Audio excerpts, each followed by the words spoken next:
Attention, please. Eastern Airlines Flight 19, now ready for departure. Welcome aboard the Walt Disney World Express monorail. Now, ladies and gentlemen, we're entering the vacation kingdom of the world. There's enough land here to hold all the ideas and plans we could possibly imagine.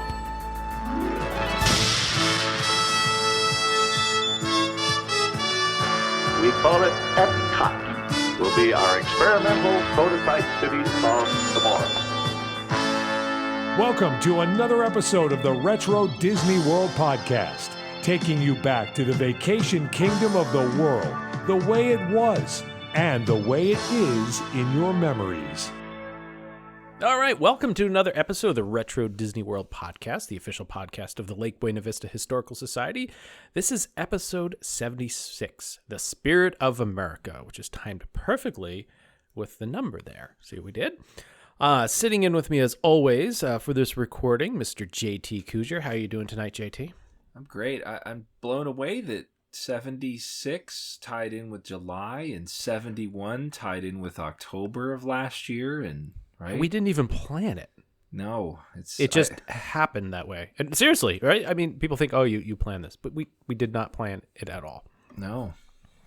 But it does work out pretty well. Well, happy to be here for this 76 episode and the non-bicentennial and everything else. So there you go. All right, and also coming in, how this is the last one I've got from the City of Champions. I'm going to have to go into, the City of Champions was recently titled for Tampa Bay area. I can only imagine that's maybe because of the Lightning and all the other sports that you guys have won. But aloha and welcome, Hal. Thank you. Aloha. And yes, we have very many winning teams here in Tampa. That's right. So, the Lightning are in the Stanley Cup again. Yep. We're a couple games in. I guess by the time this airs, it'll probably over. So I hope they won. Exactly. We have our share of Super Bowls and Stanley Cups and World Series and everything. Yeah. So you're competing with us in Boston. So we'll duke it out one day for that. So all right, fair enough. You got it. If I cared, I would absolutely be very angry right now. Duking. Duking it out. And coming into us at the former location of the Spectrum on his new headset is in his John Madden mode is Mr. Brian P. Miles. Brian, how's it going at the Spectrum tonight? Ah, yes, America's showplace, the Spectrum. I miss it terribly. But greetings, salutations, God bless America. It's great to see all of you here this month from the city of brotherly love, where liberty began and it continues. There we go. Look at that. I mean, this is perfect. We've got Philadelphia, Boston represented at 76. We're going to be taking you back to a 4th of July spectacular from 1988. And boy, we've got a packed episode. But before we go there, JT always runs out to that mailbag, drags it inside, sorts through all the different pieces of mail. We get letters, lots and lots of letters. So what do we have, JT, coming in this month? Oh my, lots of goodies. So let's get right to it. First off is Natalie. Natalie wrote us back a couple months ago, and she shared one of her favorite secret hidden spots at the Magic Kingdom. And I love these spots because, everybody has their spot at the Magic Kingdom or various places they like to go and sit and just, enjoy. She said one of her favorite spots is there's a couple of rocking chairs in Liberty Square. And one on one of the porches near Sleepy Hollow Refreshments. This is where I love to sit, eat my waffle sandwich, and people watch. And she says you can also watch the parade there. She said visiting the park since the 70s does have its perks. So I'm not sure if you guys are aware of this spot, if you saw the email, but I will quick story about those rocking chairs. So on Memorial Day weekend for a number of years, they used to do a 24-hour Disney Day on both coasts.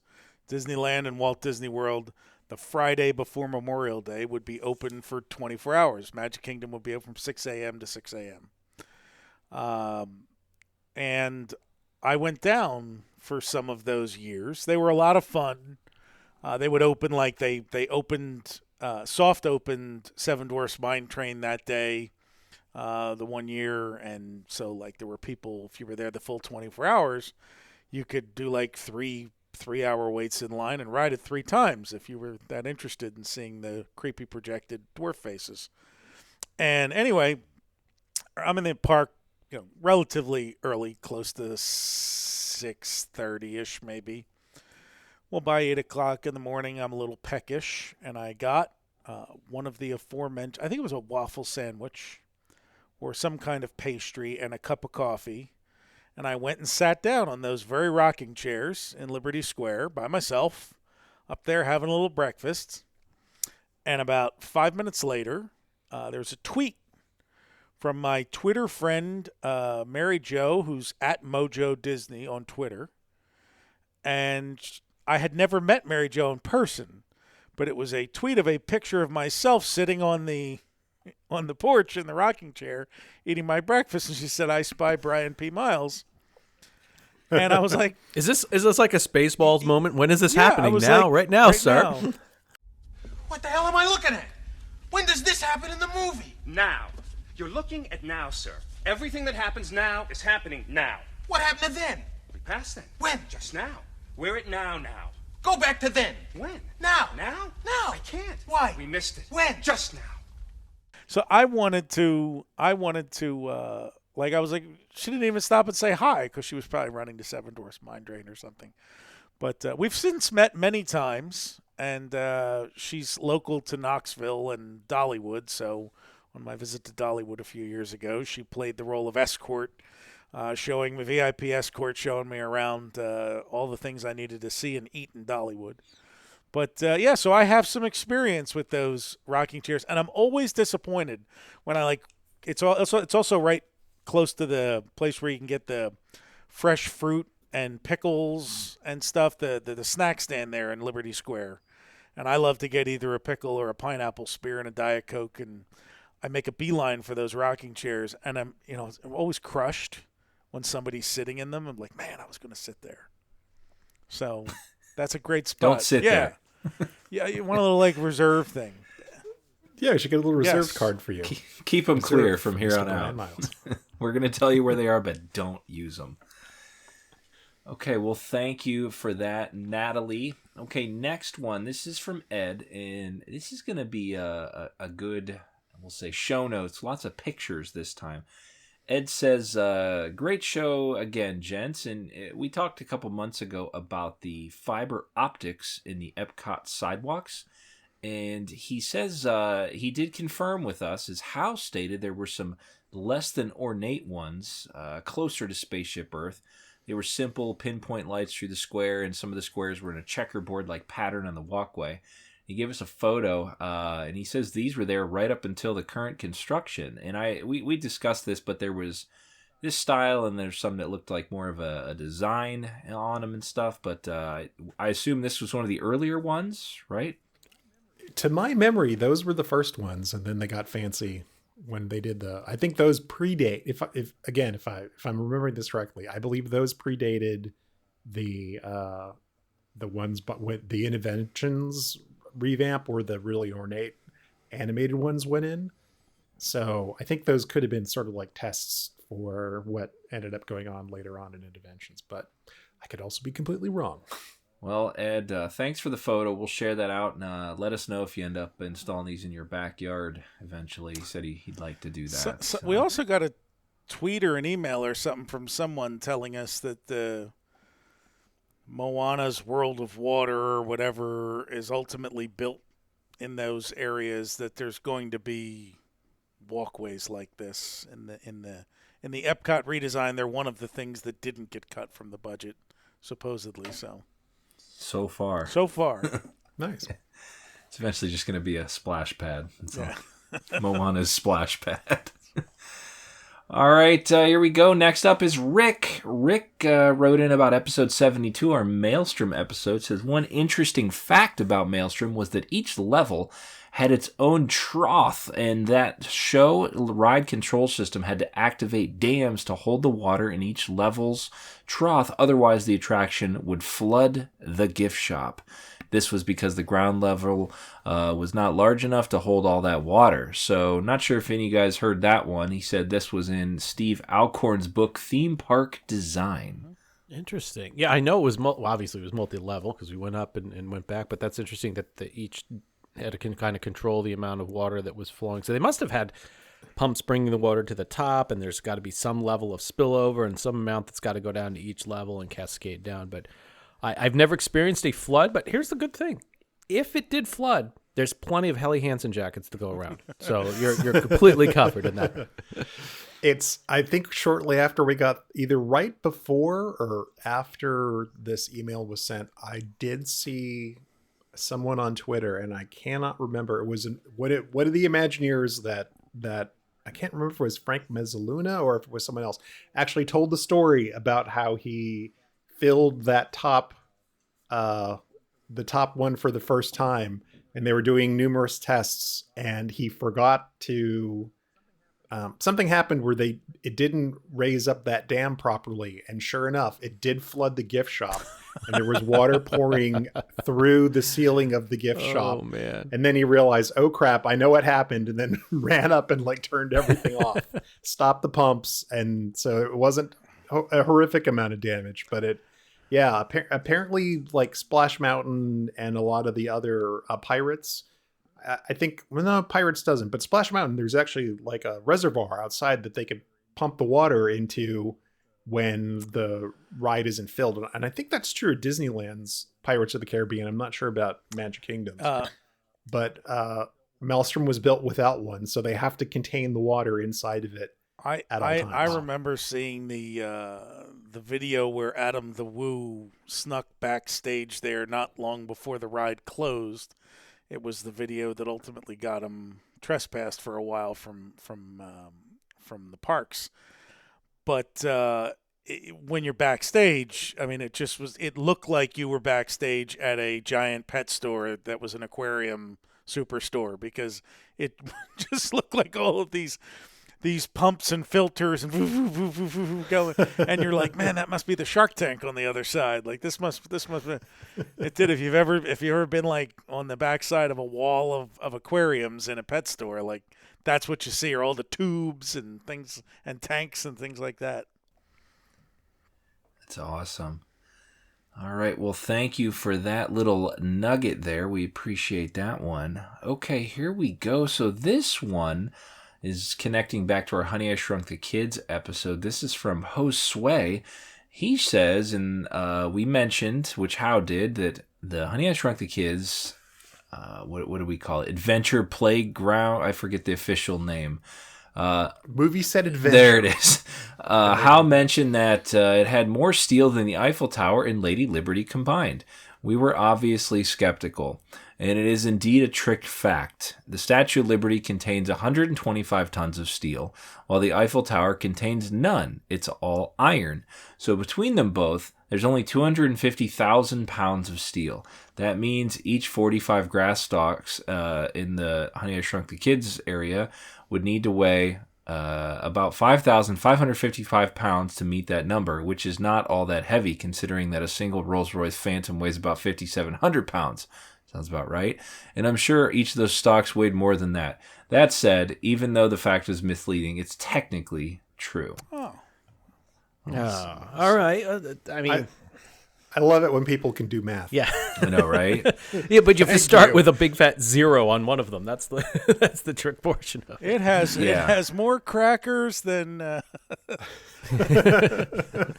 What a fact! Oh man, interesting one. Yeah. I love those Disney facts, like the one where they said Spaceship Earth could fit inside of the Living Seas tank, and you're like, there's no way that Spaceship Earth could. The diameter of Spaceship Earth could fit inside it, but not the actual. So if it was a ring, you could pass the ball through the ring. Right, exactly. Yeah. All right. Oh boy. So how you mentioned, we had an email a while ago from John. He said he was asking about the kids selling newspapers inside Spaceship Earth, and we kind of talked about how he's facing the wrong way. And we talked about all this on that episode, and then you had some add-ons to that as well, correct? Yeah, so that was the episode that I missed, and as I went back and listened to it, you guys were wondering, were there any other audio animatronic figures that were pointed away from the audience? and you couldn't think of any. And of course, because I'm driving in the car, listening to this, I'm going, well, no, there's this one. So stopped how it tracks. Yeah. So oddly enough, inside Spaceship Earth right now, besides the Paperboy, there is another figure that is pointed away from the audience as well. Figure or a mannequin? It doesn't even move now. He moves, doesn't he? Doesn't his hand move? The Steve Jobs thing? Yeah. Oh, man. Yeah. Does he even move? Yeah, he does. He moves a little bit. It's like he ran out of hydraulic fluid. I call him, what did I call him? I call him Steve Jobsniak, because he's supposed to be like a conglomeration of both all Steve Jobs garage computer and Steve Wozniak and kind of like thrown together. But yeah, I'm always frustrated by how dark that scene is. That it needs a little bit more light so you can see some more of the details there. But maybe that's why it's dark, because they did it on the cheap. And sometimes when Small World breaks down, some of the dolls don't face you too. His figure is actually repurposed from another part of the ride, so his face is not there. It was, I think, I'm trying to remember because we went through this, I think, on the Spaceship Earth episode. I think he was one of the guys working on the Sistine Chapel. Not the Sistine Chapel, the like Egyptian. I think he was one of the guys. There was a guy up top was, there that was working on something that was. There was he completely disappeared. I think he was one of the four Islamic scholars. That disappeared because the standing guy from that scene became the boss of the computer girl upstairs in that scene, and the computer girl was the singer inside of the radio show. Who disappeared? You know, on band Wikipedia pages, they have at the bottom like where all the characters and the band members and how they've been. You need to do one of those for the Spaceship Earth characters. I do so actually we can see where they've all been. Yeah, one of my long-term dream projects is to do kind of like I think I called it it's like a summer stock thing. It was like the WED players or something, to track like where each face gets reused in each one of the attractions. Because I think that would be really fun to see, like, this, like John from Carousel Progress is also in Spaceship Earth. Right. All the presidents end up in random places. That's great. So some other places where you couldn't necessarily see the characters' faces was in the pre-show for Mission to Mars and Flight to the Moon. Mm-hmm. They were all faced away from you. And then in the first version of Spaceship Earth, when there were a couple of characters up working in the AT&T Communication Center. Oh, right. And they had their backs to seats. But I think the big question was, do those characters have faces if they aren't pointed out at you? And the answer is yes, because if you're going to put a head on a character, you're just going to go grab one of the head molds that has a face on it anyway. They're not doing a custom sculpt for it. So if there's an audio animatronic character that is not pointing you, it's like they have a face anyhow. Now, does it have eyeballs though? Or their makeup on? Well, you have just two doll's eyes staring. You got to cover yourself that in case something's not bolted down properly and it gets bumped in the night or slightly turns, or Yeah, there's always for a lot of those types of figures, there are very few that are staged in such a way that there's no angle at all where you can't see the side of a nose or a bit of a cheek or something. Well, let's be honest too. There are details, as we've talked about in Horizons, that you would. Why was the menu even readable? Right? They could have just put blue lines, but it was an actual menu. So there's no need for like the actual like little picture of a lobster on there. But at this time and Spaceship Earth dates back to that. All this they did go through that detail, so I would expect it to have it. Yeah. Cool, Hal. Thank you. You're welcome. Okay, last one. This is from Jason. This is a good story. So Jason tells us that him and his family, they went to Disney several times from 1980 to 1986. They didn't get back there until about 1993. And when he was there, he was looking through a gift shop or an outdoor kiosk and saw the pictorial souvenir books. As he's flipping through, he noticed It's a Small World in the book, like, one of the pictures with the boat and the guests on it. And he realizes that he sees his own father and his own sister in the picture printed in the book. So he says, I was 14, didn't have any money, didn't buy it, whatever. So he goes back, tells his parents. They don't believe him. So now we have to move all the way to 2010. And he finally finds one on eBay, gets one, and confirms that's his family in the pictorial souvenir book. He's attached photos for us to see. And what's interesting, he says his sister, who was 4, kept wanting to go on Small World over and over again to his dad's annoyance. They rode it about 6 times that afternoon, according to his dad, and they're sitting in the middle third row of the boat. His sister's pointing at something, and you can see his dad with his red striped shirt. And he's pretty certain they chose the photo because his sister's pointing excitedly. But what are the odds? You're in the pictorial souvenir. And you know what? I bet you're right because of the pointing, because some of the stock photography that they used over the years had a lot of people pointing. And now you find a lot of these, low camera shots looking up at a family running behind with Spaceship Earth behind them. They're all pointing. Pointing is a big thing. Like there must be something beyond where you are. You're pointing to weenies, right? That's what it is. Even in the old posters, there's always people pointing at stuff. TV commercials too. Pointing is big.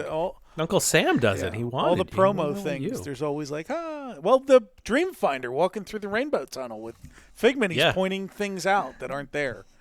It's Figment. Do you see the cameras and the lights? Yeah, I think Ron Schneider told us that was actually what he was saying to him. Like he was walking through there, making that up. But the best part of that story is like, how many times have we been in that position?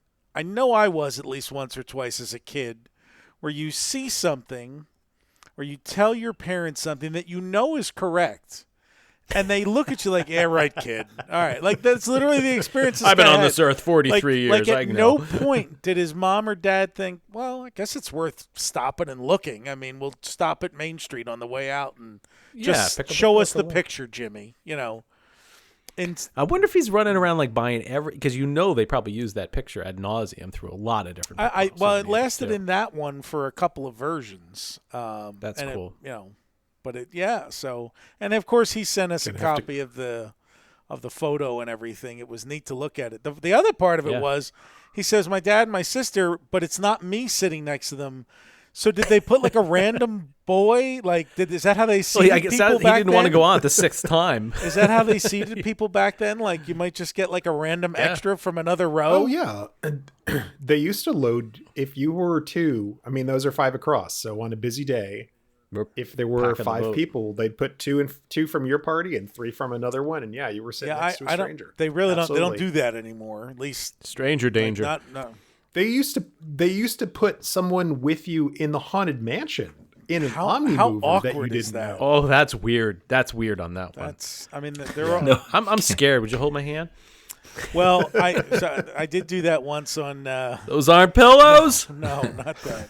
You did that on I was doing single rider line on Everest about 5 or 6 years ago, and they seated me next to this I was like 7 or 8 year old kid, something like that, maybe 9. I was a little boy, and we sat down, and just before, right after they did the restraint check on us, I turned to and said, "This doesn't go upside down, does it? I've never been on, on." He's like, no, it doesn't go upside. I said, I'm really scared. Now, of course, I had ridden it like 1,000 times, and the whole way, the kid talked me through it.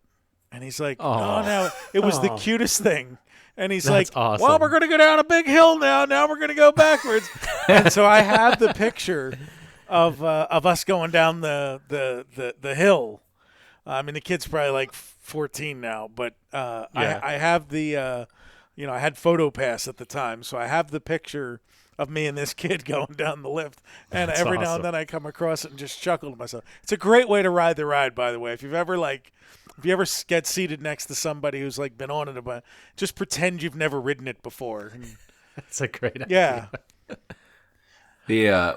I do that at a good being awkward. If you're ever at an auto show, whatever, big one, you see a family getting into a sedan, 3 seats, there's one left. Take the 4th seat. You want to make people feel awkward. How often are you shut in and close the door? It's one of the best things ever. They're trying the seats. They're doing everything, and this strange guy just gets in solo next to him. They're like, "Who are you?" And you're like, "I'm just looking at the car, just like you, buddy." I saw a cast member do something really nice. There was this little kid with Snow White, and he did not want to go. He did not want to ride Seven Dwarfs. And the cast member looks at him and says, "Do you want me to slow it down for you to make this train go slower?" And he says, "Yeah." And his tears stopped, and she pressed the button, and off it went. And I said to her, "I'm like, can you send mine faster?" She said, "Well, it doesn't go." I'm like, "I know that." Yeah. Sir, please. Please. Like, I actually saw them do that just last month. There was a kid like flipping out, and she came back and she's like, "Oh, I'll do the slow one." Where was this taken? Was there like a guy up on one of the pedestals, or like what do you think happened there? Two things. They could have been standing up high and shooting with the zoom lens, or this could just be cropped in from the side. But they would, like a wider. Yeah. Actually, I guess the question is, what are they pointing at? Right? We need to watch a ride through. But I'm also concerned kind of about the father because he's ignoring his daughter. He's paying attention to the surrogate son. Oh, no. The dad's checking out the hippo. Yeah, right. He's on a swivel. His sister's trying to get attention. The hippos, I mean, that's what I always look at. That funny hippo with the googly eyes. And the birds on the back. I forget what's on the That's left gold, Jerry. Bring up the blueprints here. Got to get the blueprints. All right. Africa. Right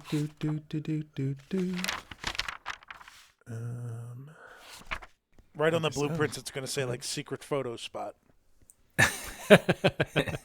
Our next move is trying to identify the other people in the photo, and then we'll get a boat and recreate this photo.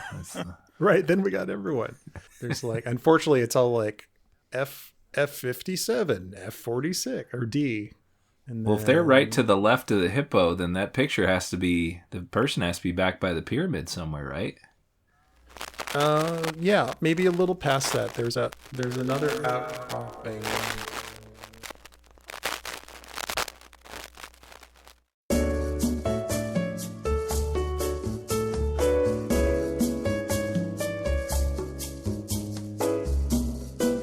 Okay, so we're wrapping this up here, and we're looking at our Jason's picture. We kind of wanted to identify roughly where this was taken, and we've watched video, we've looked at blueprints and everything, and we're finding that the photographer was stationed somewhere in the Egypt area near a leaf or the pyramids in that range, because if you're looking at this photo, they're pretty much right next to the hippo, and the picture's kind of behind them. But how do you have anything to add to that? Yeah, there's it's funny, I guess what the people are pointing at is the giraffes, because there's actually not a lot over on that side. No. I found a nice, so who knows? Yeah. Who knows? Yeah, but they're standing, like you said, on the left side across looking over. So my unsolved mysteries piss, if you or anybody else you know is in this photo, please reach out to us on the We can do a reunion, get everybody on the boat. Yeah, a nice photo op at Retro Magic 51 or whatever. All right, well, that's going to close the mailbag. Thank you, Jason, for that. If you have a cool story like that, you want to tell us something you picked up in an episode, maybe sparked a memory, let us know. There's a good chance it could end up in the show. We try to write back to everybody, but let us know. Podcast at retrowdw.com. More than 100,000 people from every state in the Union have poured into the world's most popular theme park to celebrate America's 212th birthday. Welcome to Walt Disney World's 4th of July Spectacular. All right, gentlemen. Well, as we said at the top of the episode, we are going to be talking about the television special, the Walt Disney World 4th of July Spectacular from 1988. And what prompted us to do this episode is that we talked about the Willard Scott portion of it in the Maelstrom episode a few months back, and I got thinking, I said, you know what? We need to go through that entire television spectacular here for the upcoming 4th of July. So we'll review Willard Scott again, but there's so much more in this action-packed hour and a half, which actually it ran for 2 hours if you include the commercial time. So we're going to be talking about that tonight. And gentlemen, we I guess we could say we all watched it, or maybe suffered through part of it might be the right thing. There's a lot. There's a lot to unpack here. So I'm going to take you guys through it. I know you've all watched it. We've got a lot of different superstars that came in, but I think it's good to remind everybody that the reason these shows were put on the ABC network was really to connect you with your favorite superstars and the hottest stars of the time. I'm more comfortable saying stars, not superstars. Okay, that's true. It is more of a star. Celebrities. Celebrities. There was no Twitter. You didn't have the outreach of Instagram and all that stuff. So this was the way to see your... The biggest name was probably Carol Burnett. Yeah, and even then, as we're going to find out, she didn't. Oh, I have didn't a lot do to say about that. Well, we'll be ready for that. But this was a way for you to connect and see them, so to speak, outside. And there's also some very short cameos in here. But anyway, gentlemen, the first thing I noticed was the familiar voice of Jack Wagner doing the whole narration of the entire spectacular from start to finish, which was very refreshing to hear his voice. And I forgot that he did a lot of these items. But he comes on very early. If you don't remember who Jack Wagner was, announcer for Disneyland, as well as very well known for the Walt Disney World monorail system, the original narrator for that, amongst many other things. And he comes on to tell us about America's favorite 4th of July band, the Beach Boys, and their friends, their good friends, the Fat Boys, will be coming up. And we're going to see Rita Moreno, Tommy Tune, Miss America, Willard Scott, Sandy Patty, Lee Greenwood. There should have been a semicolon there. Miss America and Willard Scott, not Miss America Willard Scott. Willard Scott was not Miss America. Just correct, so everyone correct. is clear. He felt like Mr. America to a lot of people. I don't want to slight Kaylani Ray Rafko, who was the Miss America not only that year on this show, but one that we all remember because her name was Kaylani Ray Rafko. I don't know what you're talking about. Well, you were. We'll get there, you were JT. like you will later. And then we had all sorts of special 4th of July greetings from, as we mentioned, Carol Burnett, Burt Convey, Clifton Davis, Deidre Hall, Mark Price, and Burt Reynolds. So we'll get to those in a little bit. So here we go. We've got, after the credits, the opening shot of the train station is there, and the Magic Kingdom. And there's people, this is the first time I've ever seen this, is that they've got all these performers and band members walking down the tracks, and they make a left and a right, and they've got stairs to walk down through the garden onto the planters on either side of the Mickey head planter, and then there's another set of stairs to bring them down onto the concrete in the front. Have you guys ever seen anything like that before? But it's crazy. And then we've got trumpets on the roof, and they do this rousing number called "Come Follow the Band," which was from the Broadway show Barnum.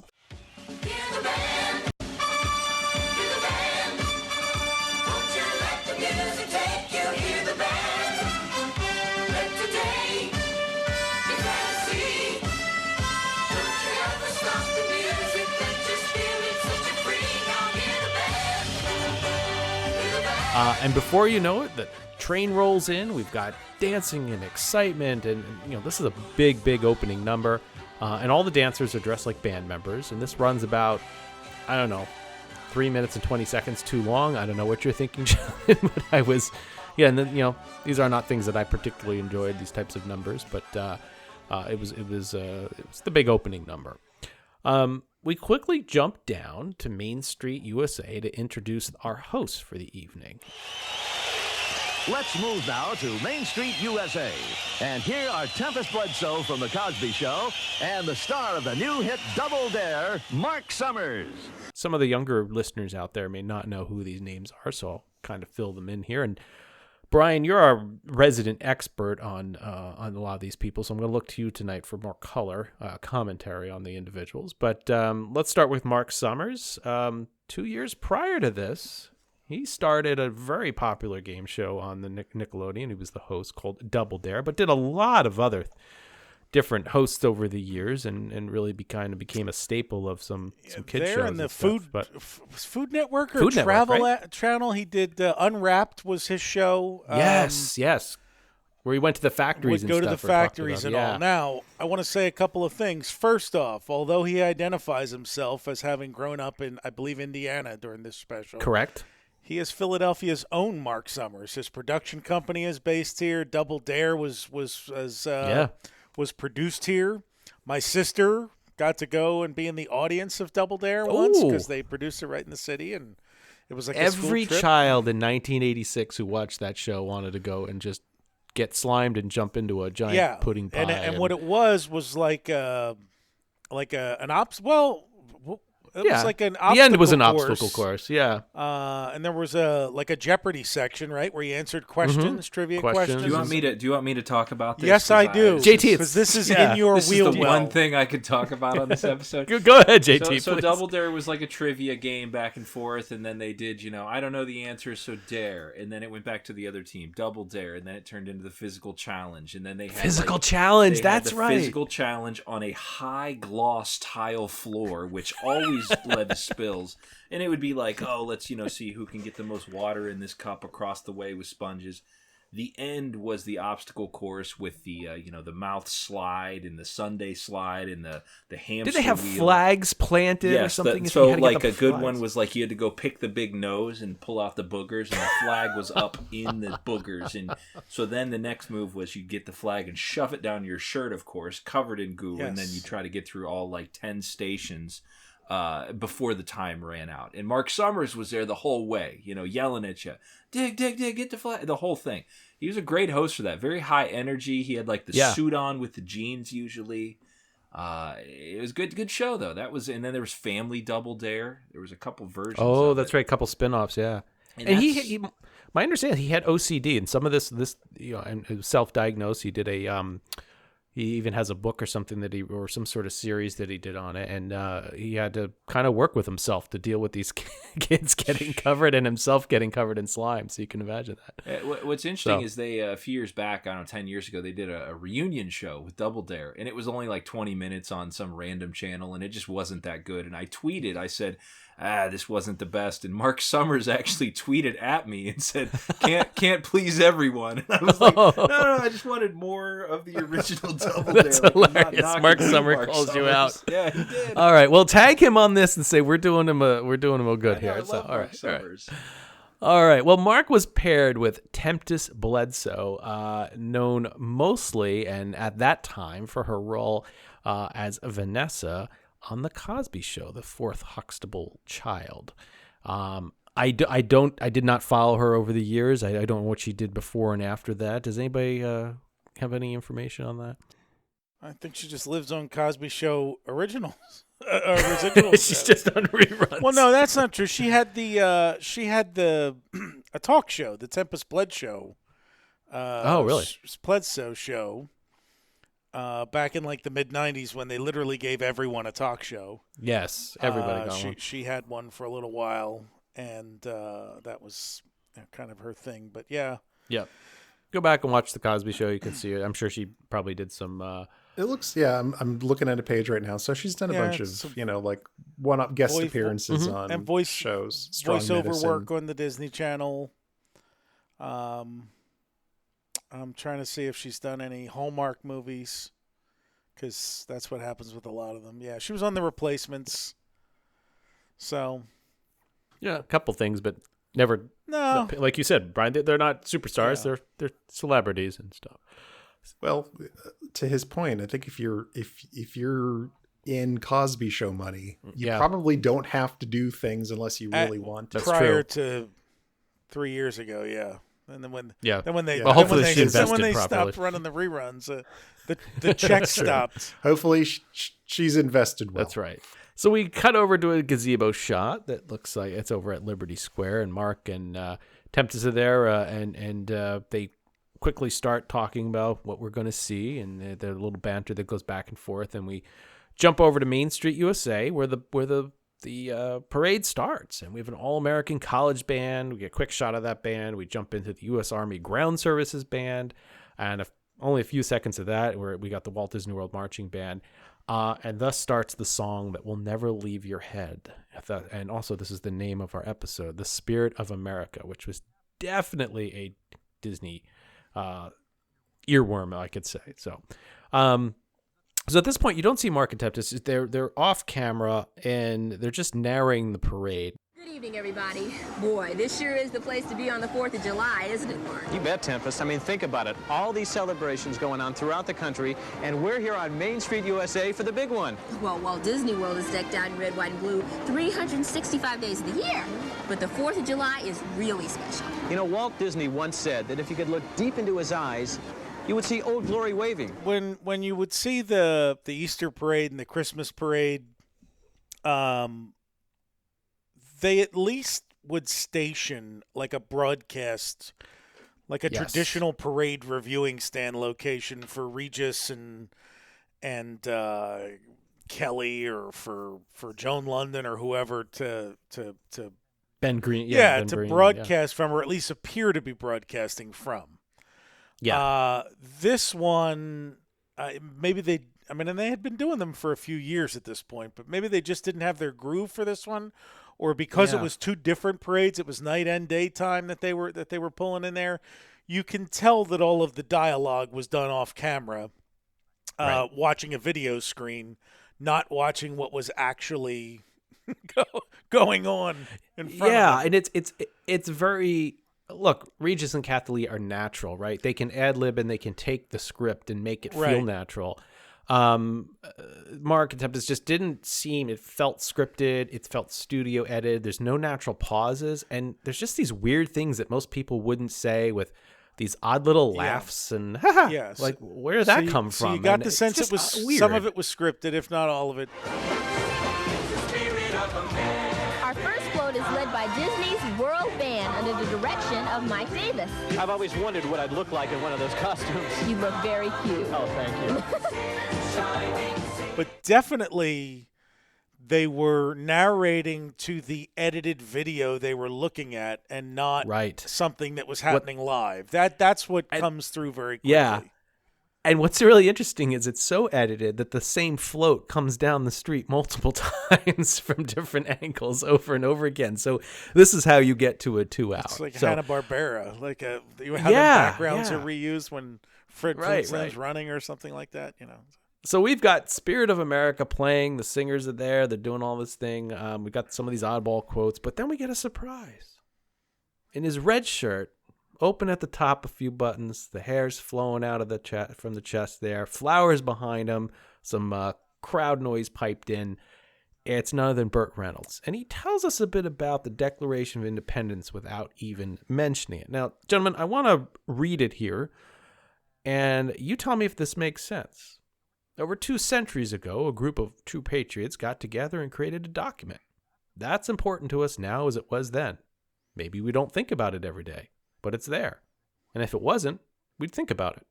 Thanks, America, and happy birthday.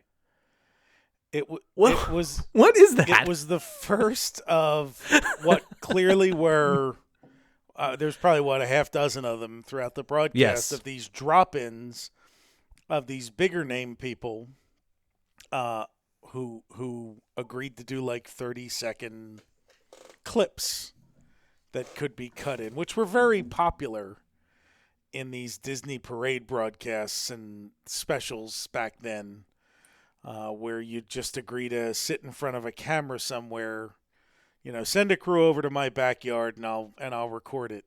You know, my agent says I have to do this because they wanted to be on the show. Or yeah, I just didn't. Maybe we don't think about it every day, but it's there. If it wasn't, we'd think about it.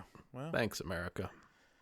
Cut to commercial. So we come back from commercial. Mark is there again, tells us people are streaming into the Magic Kingdom to see the fireworks, but we cut to a parade where nobody can walk up Main Street USA because of the parade. So, you know, but this is to get you excited that you want to come see this next year or come to the Magic Kingdom. So let's just suspend that belief for a little bit, because then he says there's over 100,000 people in the Magic Kingdom today. Is that a number that they've reached? I forget the capacity. Is that something that was allowed? 100,000? That seems really high for the Magic Kingdom.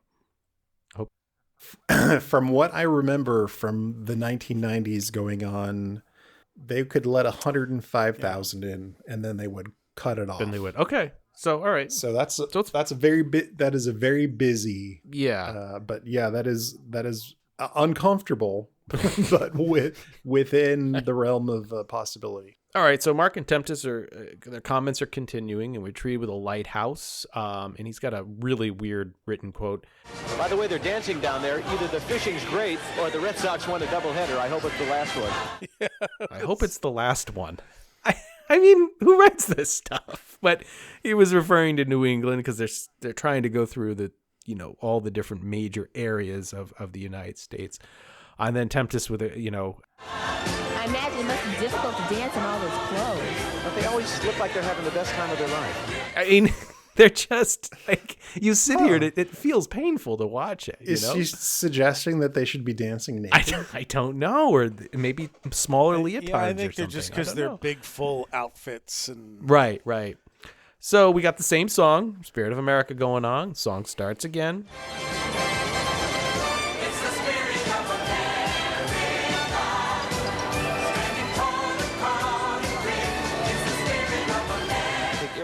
Captain Hook and Smee come by in a boat, and then what do you know is a silo with dancing scarecrows. I think they used those for a while. And the quote there is, "Check out the size of that silo. It's like a skyscraper on wheels." Oh.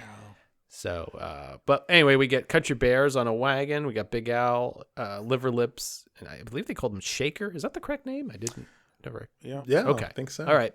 Yeah. I always like those scarecrow costumes where the one leg is a stick. Yeah. One leg is actually in this one is. Yeah, and then the other one swirls around. Is a leg, and one is just swinging around. Yeah, Looks really, they're done really well. cool. They're done well. One of the things that fascinates me when I'm there, I am extremely scared of falling. And that trolley track down the middle of of Main Street, every time, I can't believe there aren't 50 people a day who don't sprain their ankles turning into that. And here you've got like dance routines right in the middle of the trolley tracks, and nobody's spraining their ankle. Well, there is a secret to that. I want to hear the secret. So before they do a parade, they actually have these rubber lines that are like built exactly to the size of the trolley tracks, and they fill in the gap with these rubber. So it's okay. If they fill the whole street. I thought they only did it at the switch points. So it's okay if we fall. It's just not okay if the people that OSHA would come forward. Well, you're swinging around your third leg. You gotta you gotta be careful. You're not dancing. We got 5-legged goats and 3-legged scarecrows. I mean, that's what you got to protect. That's what it is. Oh man. So we get an odd cut. It's Mickey's birthday, and we did do an episode on Mickey's Birthday Land, episode 44. And it says, "The whole world wants to wish you happy birthday, Mickey Mouse." The whole world wants to wish you happy birthday, Mickey Mouse. Everybody wants to toast you with a song. Which is really weird because we get this montage of Mickey video for about 2 minutes, and we come back to the gazebo with Mark and Tempest, and we're told that some of Mickey Mouse's friends took a video of the big day, and he's going to let us see it.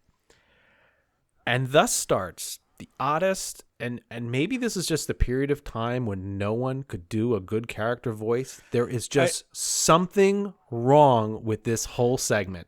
It's off. It's certainly the Mickey is not as They're not all as bad as the slideshow that we had. Yes. That's right. It's like a version of that, though. But it is. It's like someone doing a bad impression. My birthday. I had no idea what kind of a day it was going to be when I left the house that morning. So I wondered, since Jack Wagner is doing Jack Wagner did all the character voices except for Minnie in this, the way that he did in that slideshow thing that we But they're not, none of them are close. I mean, Daisy, please take the camera. I gotta bake Mickey's cake. Please. All right. Chip and Dale, I mean, we've always learned that the historical aspect of Chip and Dale is that they ran the recorder slower and then they played it back at normal speed to get the Chip and Dale's voice. This is like they record at normal speed and then press fast forward on the tape deck. It's the wrong way to do it. I've never baked a cake before. What goes in it? Let's look in the cookbook. What an excellent idea. Thank you. Think nothing of it. You've got this 80s beat in the background, and it's all filmed at the Birthday Land stage. So then Goofy sounds like angry.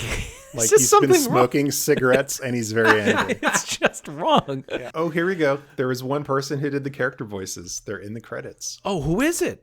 Hang on, let me find it again. A name. I did see the name. Here it is, there, yeah. Barnett Ritchie. R-I-C. Okay, let's look it up. This is live. So she was credited as Minnie Mouse in a Magic Kingdom Yuletide special. We're going to have to look that one up, Ryan. We never did that one. So maybe she did the Minnie voice. Oh, yeah, but look at this. In the Magic Kingdom Yuletide special, Jack Wagner did Mickey, Scrooge, Goofy, and Donald, and we go. Barnett Ritchie did Minnie Mouse. So we called it. Everybody's Mickey is better than Jack Wagner's. Oh, boy. That's not hard to do.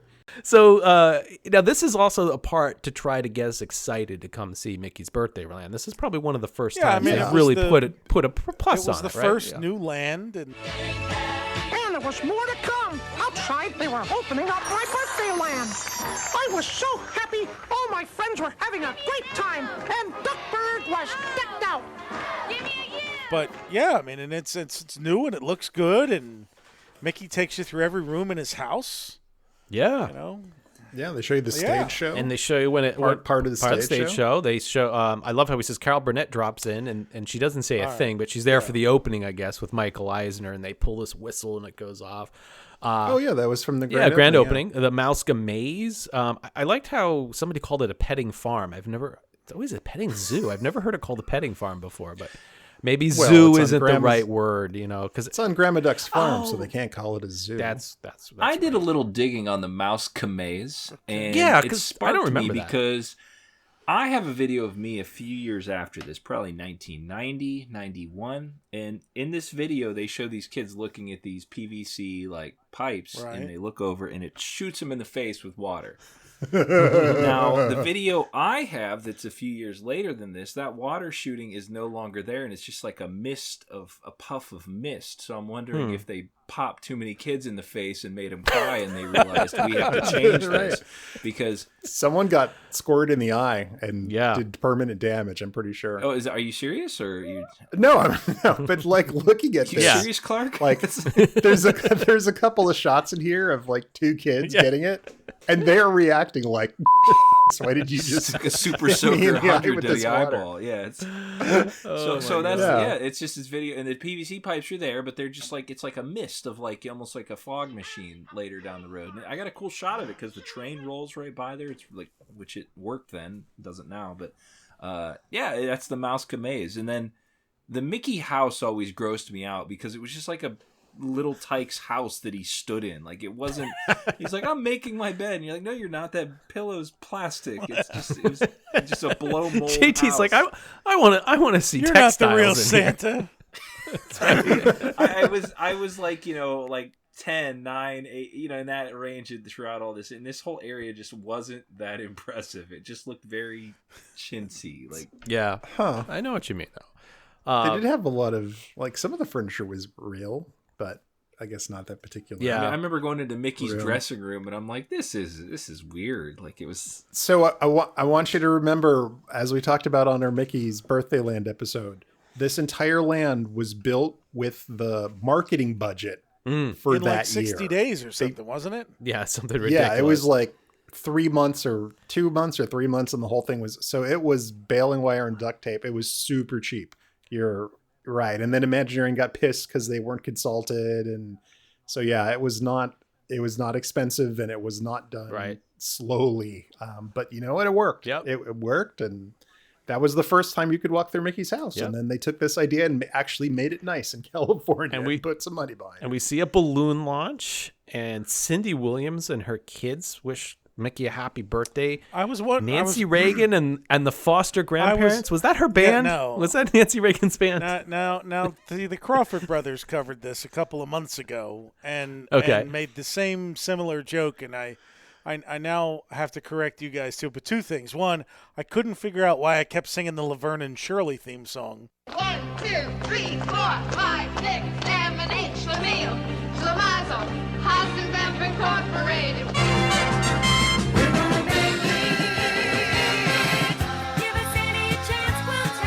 And now I know because Cindy Williams was there. Was there, yeah. When we watched this earlier today. The second thing is the foster grandparents program, which still exists, was... So wait, they did the same joke as me? And a similar joke. They were like... Because I did not read, I did not listen to their podcast. It was like, That's is that funny. a thing? And then I had to like let them know after I listened to it, hey, like that was in the way like Barbara Bush supported reading is fundamental, that riff group and thing. One of Nancy Reagan's programs before the Just Say No to Drugs thing, like her first big program as First Lady was the foster grandparents program, which was very big in the 80s. And basically what it was you were taking older people who would volunteer to act as foster grandparents to kids who didn't have any grandparents.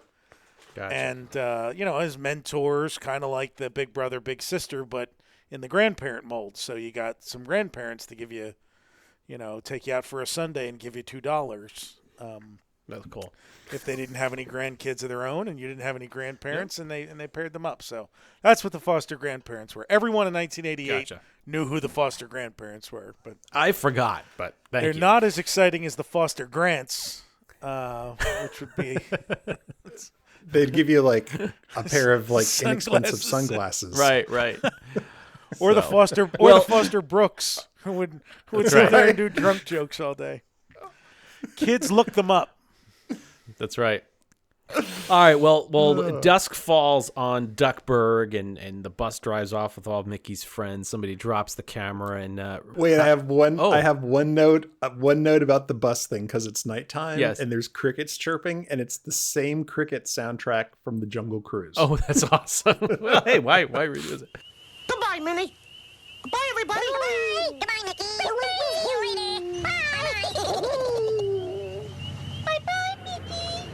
We get a Happy Birthday America from Tommy Tune and Rita Moreno. They'll be back a little later, so just hold on.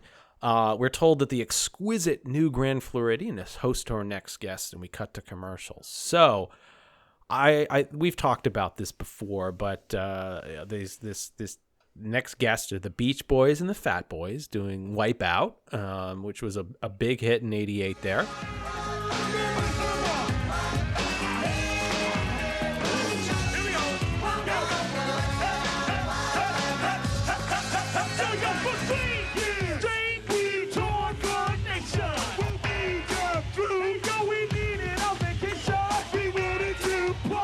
They're dancing on the beach, set up pretty much where the Scuttlebutt was set up in Thunder in Paradise, right? How pretty much the same. That's correct, same spot. There was a power outlet there. That's probably why. Easily hook up all the cameras, shortest distance for cables. Right? I love these old flyovers of these resorts because you can see the sailboat docked right there in the sand, and there's people out in the water. Yep.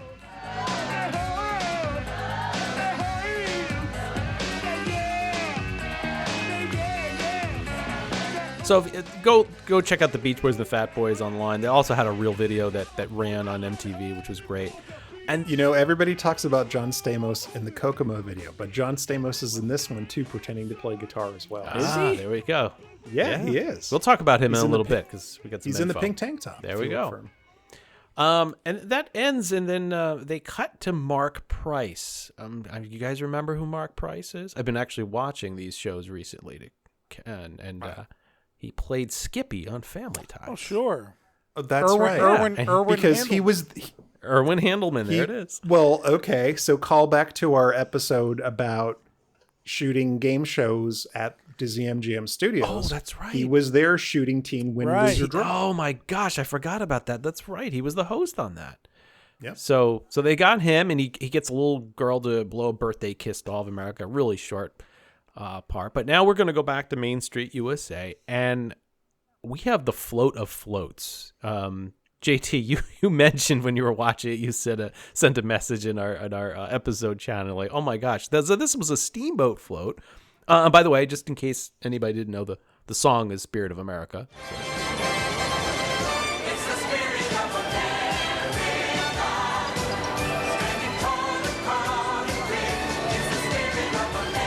America. Sure, we're still playing that. Turned out to be, this was 100 feet long and 25 feet high. This thing is a massive articulated float. It's really impressive. I remember they used that one for a very long time, over and over again. Did it originate? For this, or was it? That is actually a really good question. I know it may have come with the castle float in 1986 for the 15th anniversary, or did the castle float start with the 10 centennial? I don't remember. Castle float started with the 10 centennial. So it may have come with the 15th anniversary. Might have been the steamboat. I'm gonna say that it was probably made for either this parade or a previous one. I should look at the parades, because all of these floats so far are actually themed towards Disney attractions. Okay. Yeah. So there's a big Thunder Mountain. That's obviously the steamboat. So there are allusions to, I think, to attractions and stuff on this. So well, where's the lighthouse? I want my Cape Cod whaling adventure ride.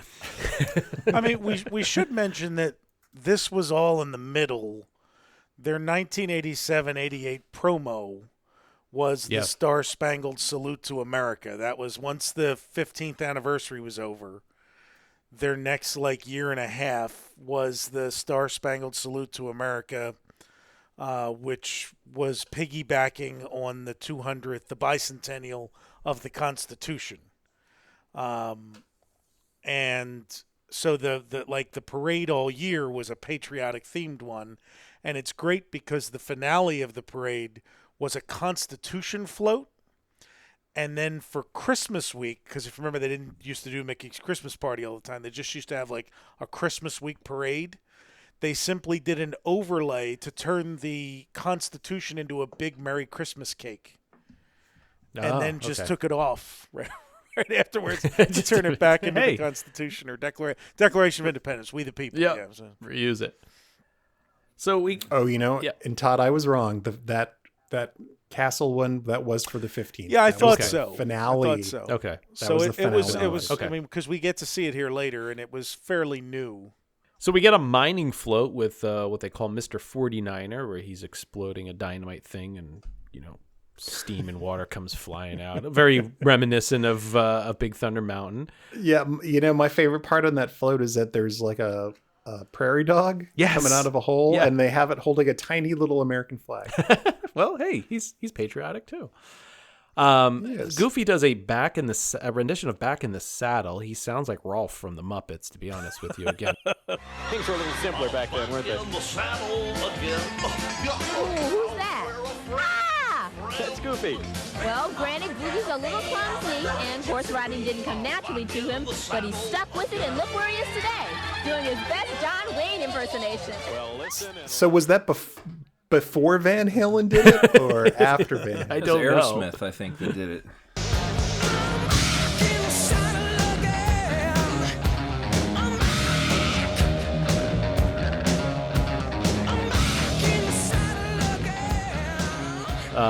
So we get multiple shots of this float over and over and over. We've got Tempest making some odd laughs, and again, they really milk the float coming in from all angles. We got our dancing lumberjacks. Those were a staple in the daytime parade for many years.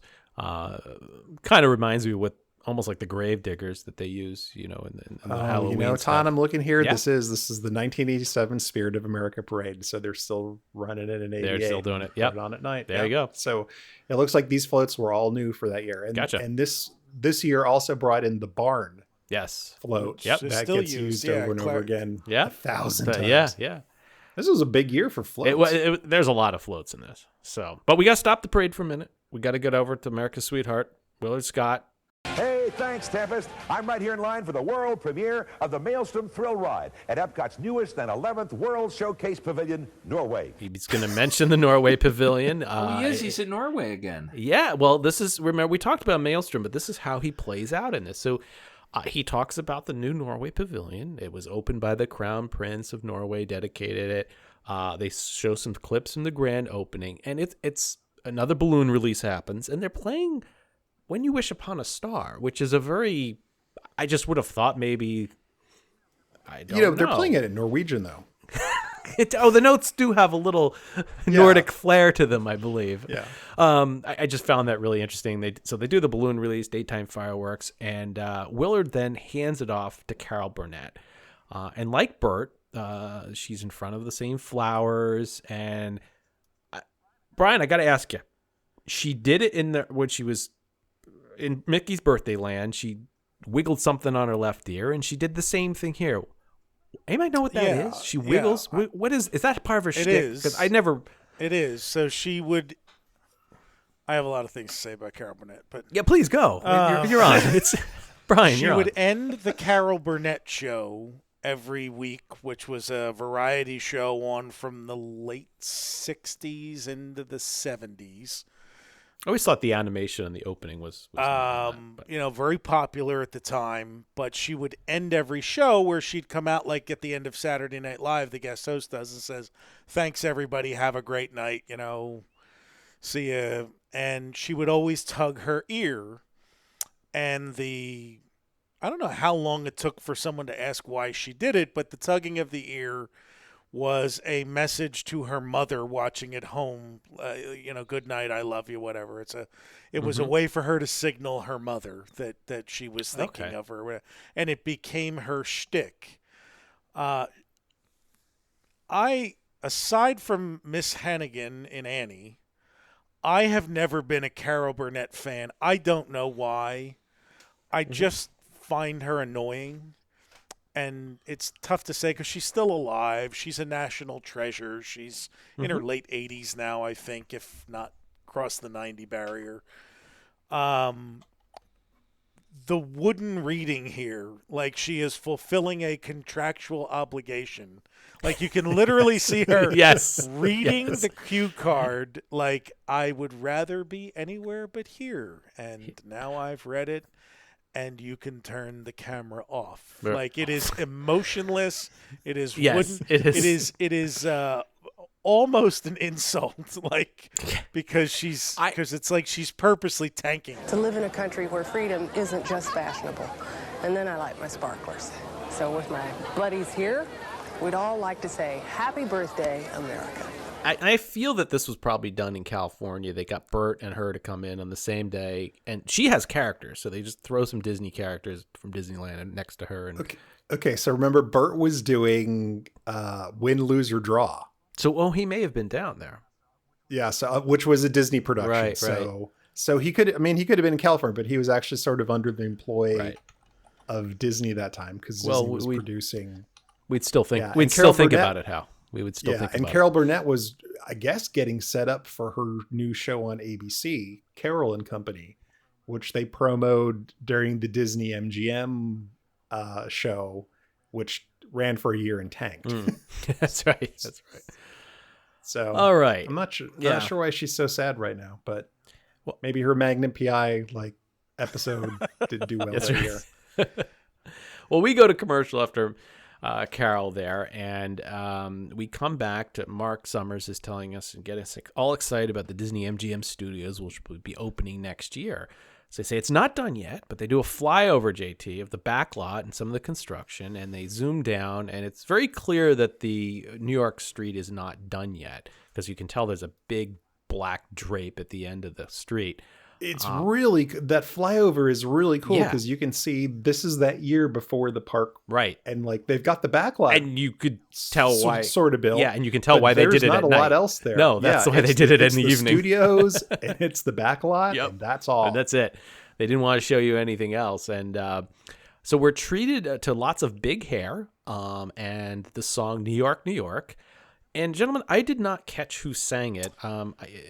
Did anybody find? I don't recognize the woman singing it, so and they didn't introduce her by name. So no. Mickey is playing the piano though, which is odd because job. It's it's a full orchestra. So yeah, how? And if you look, If you look carefully, the street almost looks like it's temporary dance floor put down that they hadn't even paved yet. It's Well, it's so new. Yeah. Everything is clean. That's true. They haven't weathered anything yet. They haven't weathered it. You know what they did though? They do this I've seen this on some Universal Studio specials. Like they filmed an in sync video of all things in the New York area of Universal, whatever that is. Mm-hmm. And they I don't know why, it's some production Joe Hollywood move. They always wet the pavement. Like exactly. I was just gonna say that. It does look now and watch it. It does look wet. Yeah, it gives it. It does. Yeah, old Hollywood tricks. Evens out the coloring so that way you can't tell. And they do that for like every car commercial. If you look at any car commercial, when the car's parked, the asphalt is wet that it's sitting on. But we've got lights. We've got people on top of the building. A lot of team. Oh, I like the mannequins in the. There's like mannequins in the second and third stories, and I like what they did with it is that they clearly the mannequins aren't full size. To get the force perspective correct, so the mannequins kind of. But watching on TV, especially at resolutions of televisions back then, you wouldn't have really noticed. Like you would have just thought there were people up there. Yeah. Now they're moving though in some of this footage. Do you see that? There are arms moving on the second floor.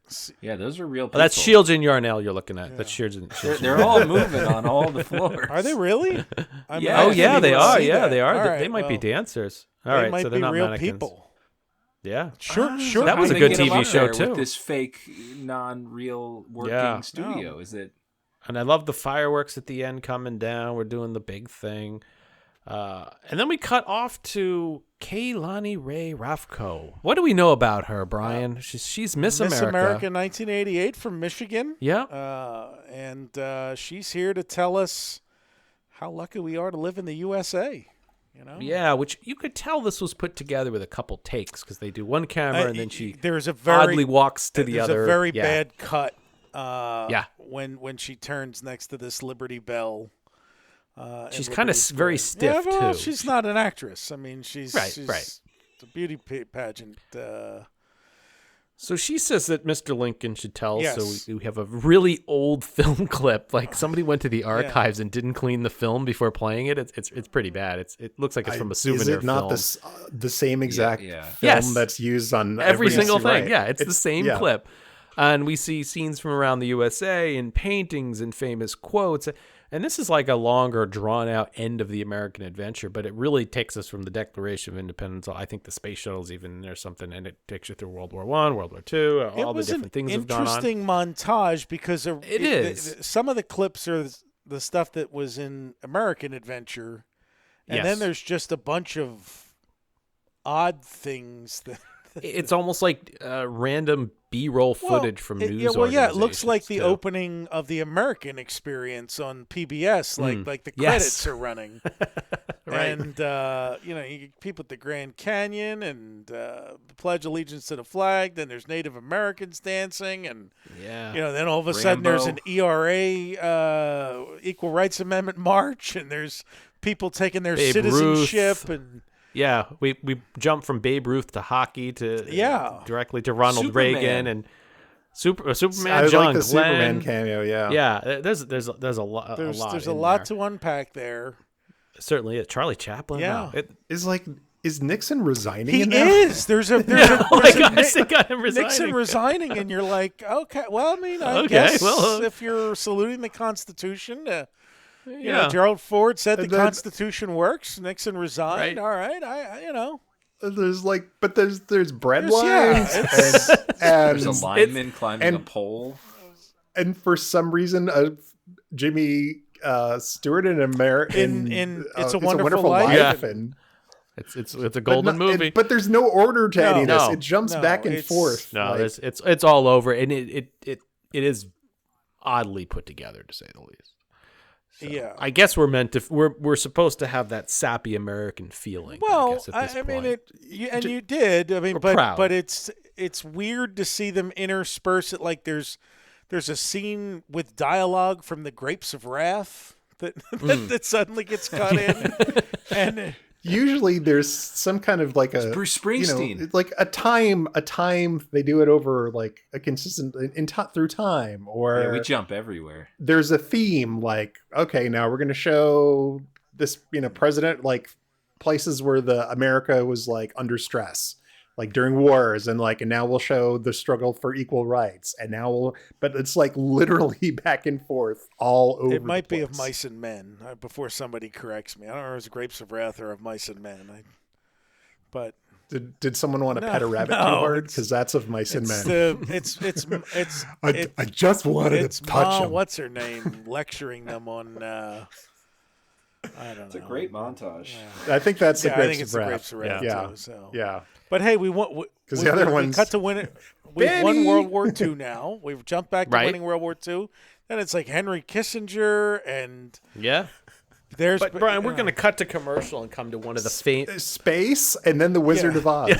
Well, they always go hand in hand, So we cut to commercial, and we have to go back to the parade, right? And Brian, you were excited to talk about this because and Bruce Springsteen. Yeah, Fantastic! He's in there. Rambo, the boss. Yeah. So what do we have? We have the Beach Boys, Surfing USA playing. They're not there. We have this California type float and roller skating, and what else do we have, Brian? Complete with pegs. BMX bikes. And it's kind of hard to explain. Well, I mean, it's not hard. No, they were a fad. It was a fad Big for fad. a while. Yeah. Where like every kid's movie had kids running around on, doing stunts on bikes. Have you ever seen the movie BMX Bandits? I can't say that I have. No. Nicole Kidman's first role. Really? I highly recommend it. Okay. Well, there goes Brian's Netflix rental. Yeah. Put that on your list. These guys are skilled though. They're doing lots of they're very slow good. down, They're really big wheel roll on the peg. Spinning it. That became the big thing, was to put these pegs on the front and back wheels that allowed you to stand there, and with handbrakes, you could do all these tricks hopping around on them, and it, like I said, it became a thing. And then there was always a kid in the neighborhood who could do like two tricks, who could like bounce on one wheel, and then we would jump things, and and this is at the height of the California Ocean Pacific craze. Hacky sacks and the neon colors. I mean, look at the way they're dressed. I mean, everybody had a pair of OP shorts. You had to.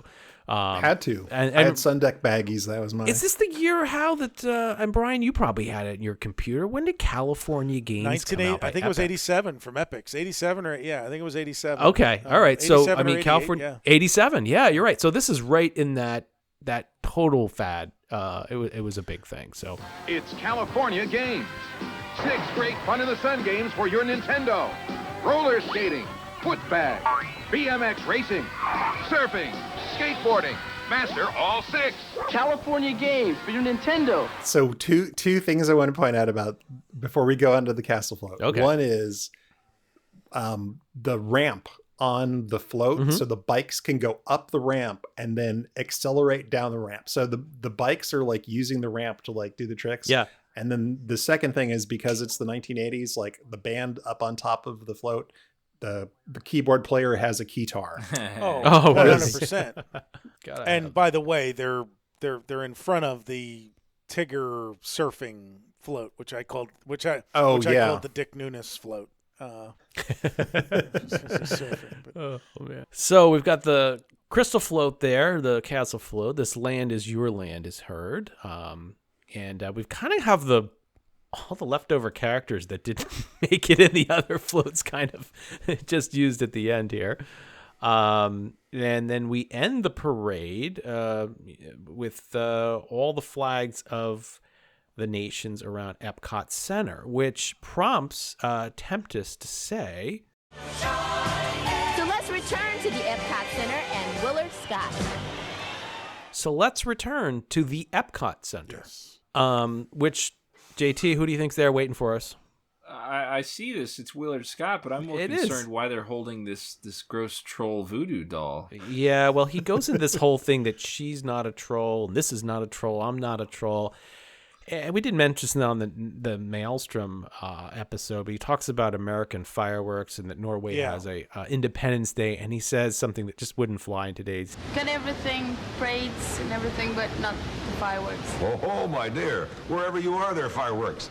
Oh. And so they go to a quick shot of the Norway Pavilion and all these different quick montage, and of course he's playing that game we talked about where he can't make up his mind if he wants to go on Maelstrom or not. So we end all this stuff, and he sends it over to Deirdre Hall, and she and Minnie make a quick "Happy Birthday, America." It's the shortest. We go to commercial. Happy birthday. Yeah, that's another one of these. You paid me to do this. I don't want to be here. And as our nation celebrates the Big 212, I just want to say, for me and for my friend Minnie, happy birthday, America. Where are they, too? It looks like they're the entrance to a hotel, or it looks like, I don't know, outside. Yeah, the I think it's outside. they're outside the American Adventure. Like you can actually see a cart being unloaded on the left, like a merchandise cart. It's like we didn't even bother to where they built the bathrooms on that far side of American Adventure now. We spared no expense, Brian. That's where they shot that. She was probably there doing something either on the stage. Oh, it's a stroller. Is it a stroller? It's a stroller going by. So they didn't block anything off. So we Deirdre Hall. Yeah, we leave the Epcot Center and we go to commercial. But we end up now in Frontierland with Lee Greenwood, who is best known for his song "God Bless the USA." So he's only known for his song "God Bless." Yeah, was he? Did he do anything else? He has, but I mean, the Lee Greenwood fandom would know it. But in general, he's a one-hit wonder. He's famous for just this song, which he still performs. 'Cause the flag still stands for freedom, and they can't take that away. And I'm proud to be an American, where at least I know. Yeah, his gold sequin jacket. He's got the collar over the top. The gold sequin jacket is. He's on the with Liberty the Bell satin singing with the this, too. satin sleeves is really something. Harper's Mill behind him. I mean, it's he knocks that one out of the now park. I will give him credit. He is actually singing live on this one, as opposed to most of the other musical numbers we've seen in the show. Right. You know, where they're all just pre-taped things, lip syncing badly in a lot of cases. I will say, to tie into previously with Burt Reynolds, but not really, Lee Greenwood did sing the theme song for Smokey and the Bandit 3, which only had a cameo from Burt Reynolds. I didn't think he was in it at all, was he? Yeah, he did because what's the snowman's name? Jerry Reed was pretended to be the bandit. The bandit, and somehow he morphed into Burt Reynolds, and that was Reynolds' cameo. And anyway, Well, it's time for another flower backdrop cameo. You paid me, but this is as much as I'm going to do. So we get Bert Convey in front of the plants again. A nation of the people, by the people, and for the people. From Brer Rabbit and Brer Fox, happy birthday, America. Bert also did. He was do doing Win, Lose, or Draw, too? he was doing the He adult did. version of Win, Lose, or Draw. He was doing the adult version. Okay. Adults And then we Not that it's dirty. right. Right. It wasn't. Wait a second. Bert didn't do it alone. Bert had that's Bert true. Had Brer Fox and Right. Well, it's whatever they could pull out of the closet. Yeah, it was like it was the weirdest thing. Brer Like, you're just gonna Rabbit, have Brer Rabbit and Brer Fox standing here with me. Yep. They were very popular characters at the time. They're still very popular. But if you go back and look at pictures of Frontierland, it's like your characters of Frontier and Brer Bear, Brer Country Fox, Bears. Right. and the Country Bears. Yep. Yeah, that was Frontierland. Yeah. Boom. So Mark and Tempest are back at the gazebo. They introduce the Main Street Electrical Parade, and there's no need to take you through. It's more of them just babbling. It's such a pretty outfit. Sort of electrifying, would you say, Tempest? Oh, yes, shocking. All those lights. I know, it's just gorgeous. Are there some interesting facts that they give? I us? don't know. I buzzed right through. I will say that they identify each float, and okay. For some people watching it, you might not always get who they are. Like The ladybugs. Well, the and Blue hippo. Fairy. Yeah. Like you might not connect that to Pinocchio. You might just think it's a lit up woman in a dress. Right. Without them telling you it's the Blue Fairy. Like and Right. then she turned Pinocchio into a real boy. And Yep. you know, so they do go through some of that. And Mark Summers says, "Oh, when my family got here last night, I asked the kids what they wanted to do, and they said we want to go see the Main Street Electrical Parade." And, you know, All right. I'm like, Yeah, I'm kids. impressed with Mark Summers' kids. You know, That's right. Nice shots of this from a crane. Yeah. I mean, this is Yeah. some, some. If it was in high def, it might be some of the best footage. So, Right. Unfortunately, it is not high. It is That's the right. opposite of high def. well, we are sent over back to the Grand Floridian where a bonfire has been lit on the beach. And we are treated to the Beach Boys once again here at dusk. And they are going to play a song from the movie Cocktail. So perfect timing with Tom Cruise and Maverick here going on. So I want to mention that Tempest Bledsoe must have said 7 times before this, every time they say, we're going to see the Beach Boys singing the new song from the movie Cocktail. And later, the Beach Boys hang 10 by themselves, performing their brand new single, Kokomo, from Tom Cruise's new movie, Cocktail. And now from... Was that a Touchstone It release? absolutely was. It was. Okay, that's why. It was a Touchstone. We're plugging. Buena Vista We're plugging Pictures it. distributed. Yep. Released July 29th, 1988. Right, so it was There coming we out go. within a few weeks Coming of out. this Yeah. broadcast. And they're pushing it. This right here is Michael Eisner Absolutely. synergy. Oh, yeah. At And its it finest. was a monster hit. And the plot in a nutshell is that Tom Cruise goes down to the Caribbean and learns to be a bartender taught by Brian Brown. They toss bottles around. They're like the top bartenders in all of the Caribbean. And then he meets a girl that breaks his heart, and Brian Brown disappoints breaks him. her and He heart. breaks her heart, yeah. And they learned in New York City. That's where it started. Then he tries to open his own place in the Caribbean. Yeah, And the whole thing falls JT's apart. our resident Tom It's Cruise been movie a expert. few. Wasn't there something the parents didn't really care? They didn't for him? care for Brian Flanagan, who's Tom Cruise's character, and then he has to convince him, and the dad tries to buy him off. It's a whole thing. Yeah. It's kind of like Yeah. Days of Thunder and Top Gun. He has I was to- going to every say, other you've movie. told us about Yeah. every other Tom Cruise movie. and then he destroyed a gift shop at Disney World. When after does Jerry Maguire come into the picture? When does he Yeah. move into the sports agency? Because that's pretty much the same thing all over again. Or Far and Away, where he's with the girl he's not supposed to be with Yeah. in Far and Away. Or... Tom Cruise, the most handsome underdog of every film. All 5'8" of Oh. them. You know. Well, we mentioned it again, and John Stamos on bongos, a young John Stamos. He still tours with the Beach Boys. He's always been a fan. But yeah, John loved doing that stuff. He still goes around with the Beach Boys, and when he can, plays some of the music with them. So All right, let's unpack this Kokomo thing. yeah, First off, they at the same time they filmed the official video for the song, which ran on MTV and VH1. Yep. And, it was this performance. The Grand Floridian was new. We should remember it had only opened a few months before this. right. The lip syncing is not particularly great here. Al Jardine rocking one of the original Beach Boys, rocking the what's the thing you hold in your hand that I can't tambourine. The tambourine. Yep. It's not matching up. And of course I can't see if the guitars are plugged in or not. That's what I was just gonna say. I don't see any lines. But yeah, they're not really playing or singing.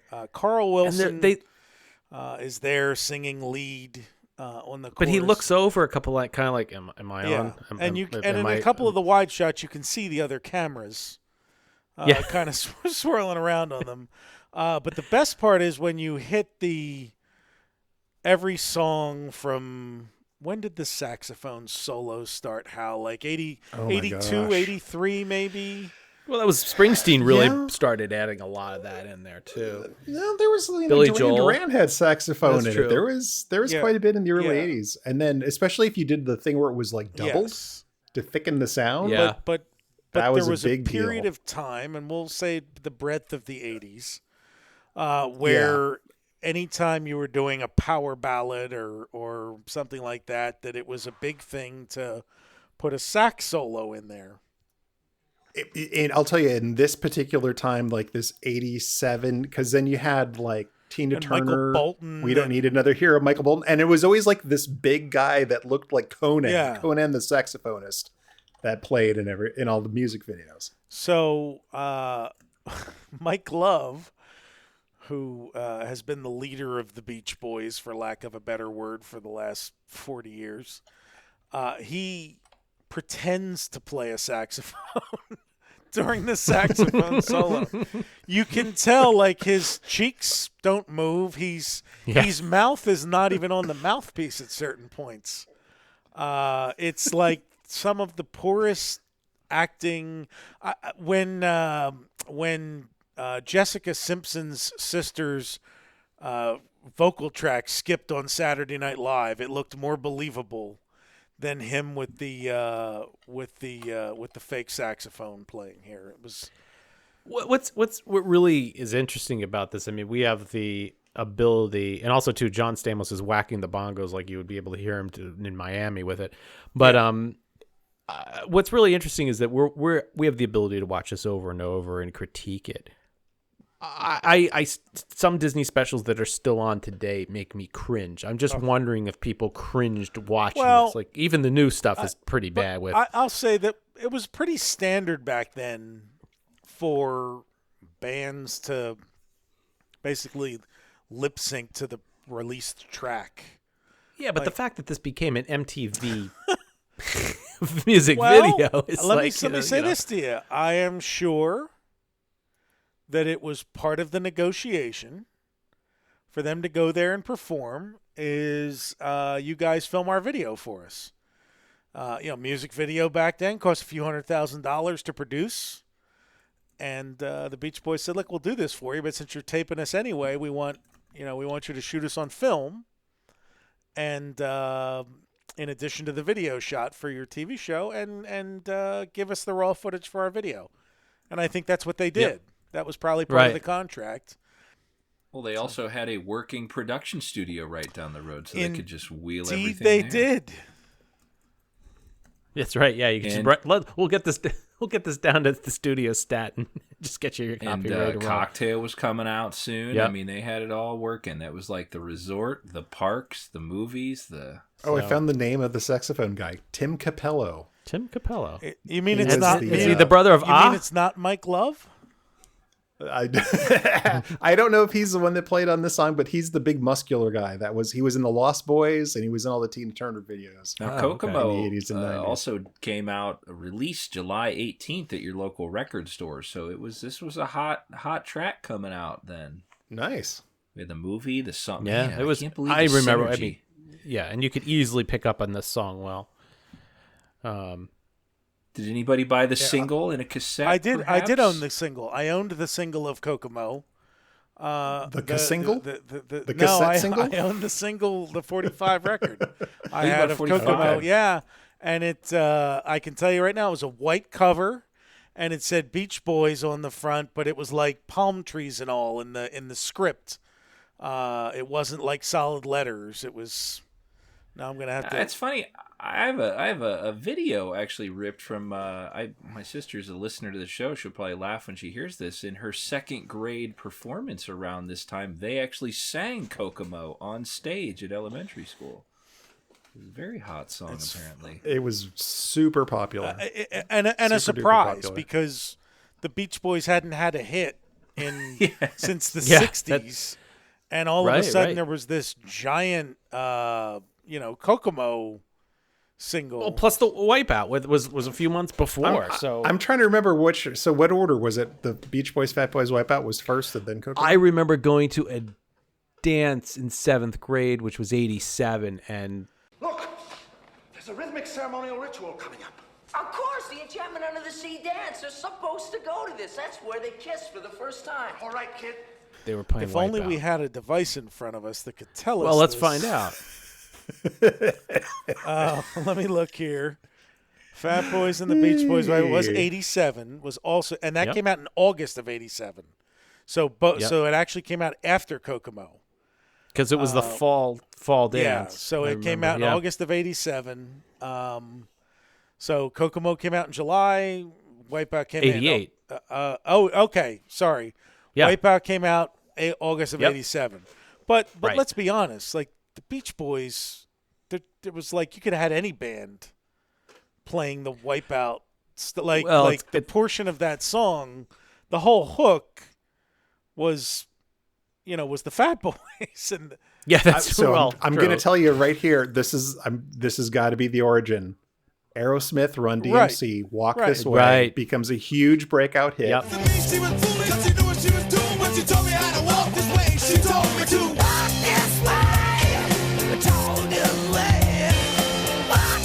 And then some producer somewhere is like, how can we do this again? Let's get the Fat And Boys and they're the like, Beach let's Boys. get the Fat Boys. Let's get the Beach Boys. Let's make this happen. Yep. Run DMC and Aerosmith came out in summer-ish of 86.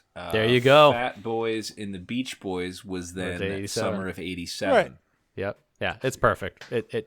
And then you got the Beach Boys back on the map. You got them do Kokomo. You throw them in with Cocktail, and we haven't heard from them since. Oh, and here's the actual saxophone player on Kokomo is Joel Peskin. Why does that name? That sounds familiar. Or I Peskin, can't maybe. believe it's not Mike Love.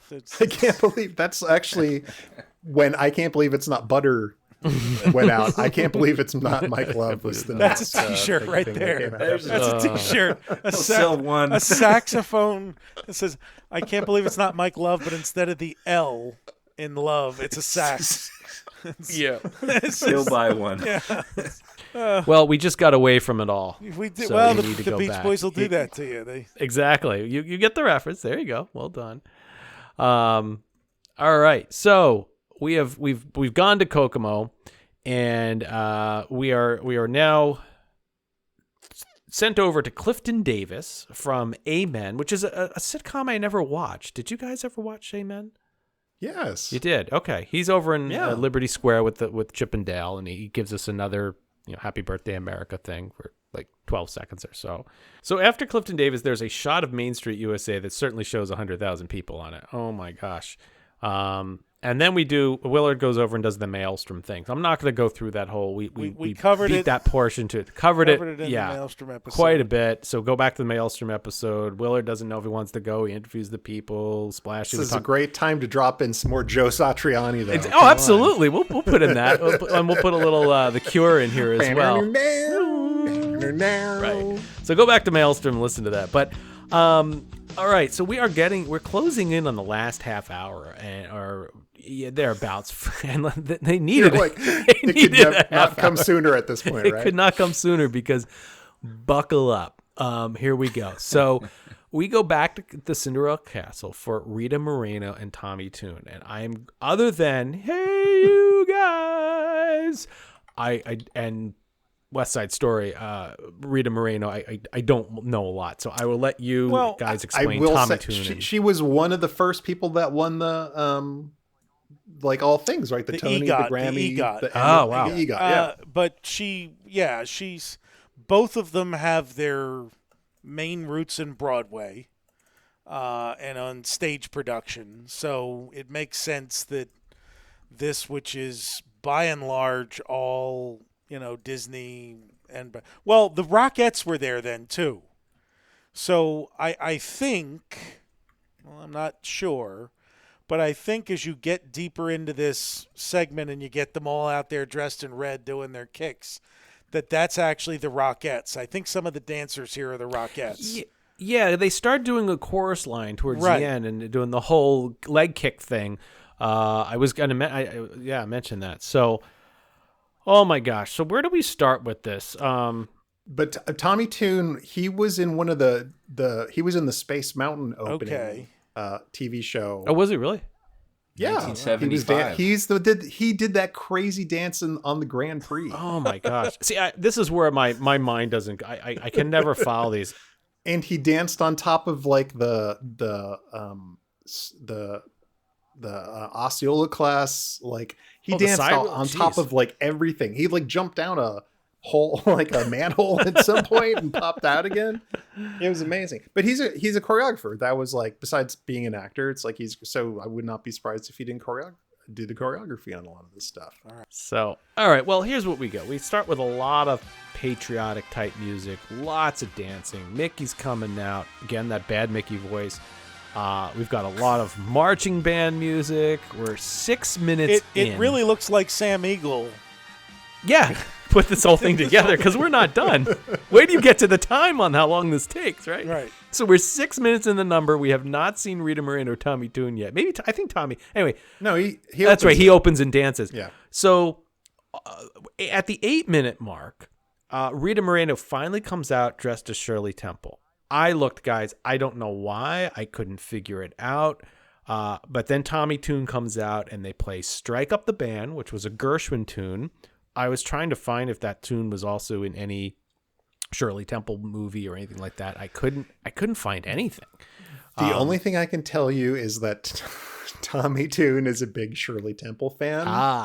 And he ended up hosting a retrospective show on her life after she passed away. And so all I can assume is like if he put this together, he loves Shirley Temple, seems American, and so great. We're not going to do her songs, but we're just going to make you dress up like her. And it's always been a thing ever since the days of Shirley Temple to have the tall guy, little girl dance routine up and down a set of steps and across the stage at some point. The whole Little Orphan Annie and et cetera, et cetera. I mentioned that was at 8 minutes. Now, when you think, a selection of tunes put together, you think about shortened versions and move it along. Oh, no. We are doing full songs here, right? So we do "Strike Up the Band." We do the full thing. Then we get into putting on the Ritz. Is that the right name for that song? I can't remember. Putting on the Ritz. Come, let's mix, we're acapellas, walk with sticks or umbrellas in their midst. Putting on the Ritz. The production starts getting bigger and bigger, and then they go ahead. I'm also noticing the crane shots.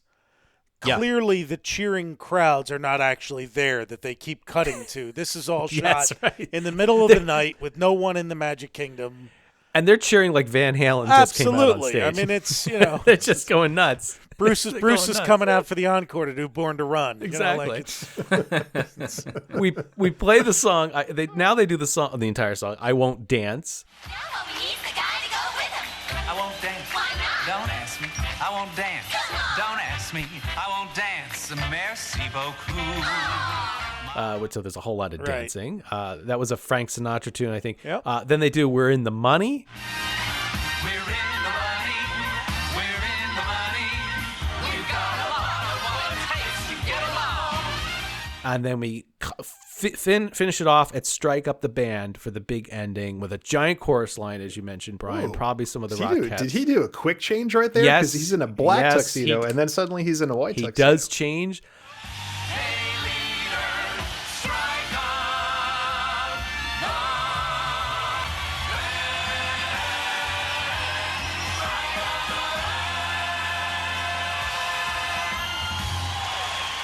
It's 12 minutes. You're exhausted. It's not over. Rita comes back out, and she doesn't just sing "Yankee Doodle Dandy" in the patriotic way. Yankee Doodle went to London riding on a pony, stuck a feather in his hat and called it macaroni. She does that in the traditional fashion, and then she does it over again with a modern spin.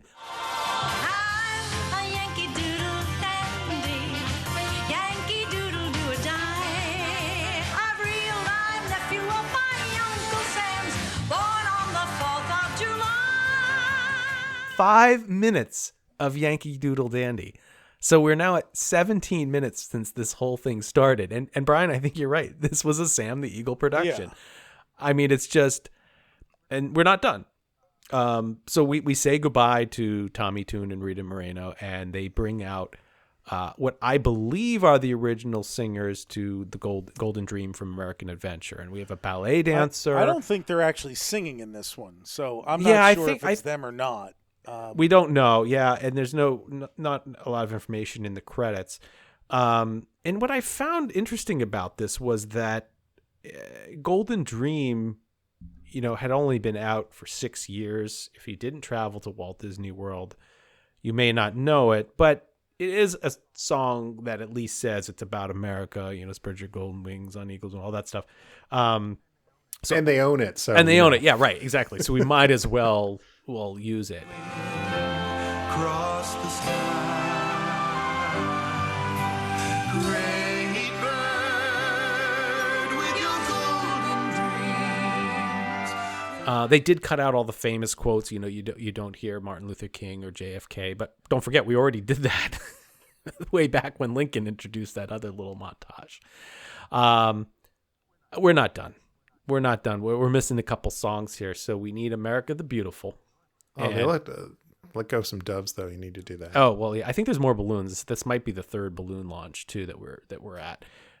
We had Mickey Starland, we had Norway, and now I think we've got this one. America the Beautiful. Fog's coming down.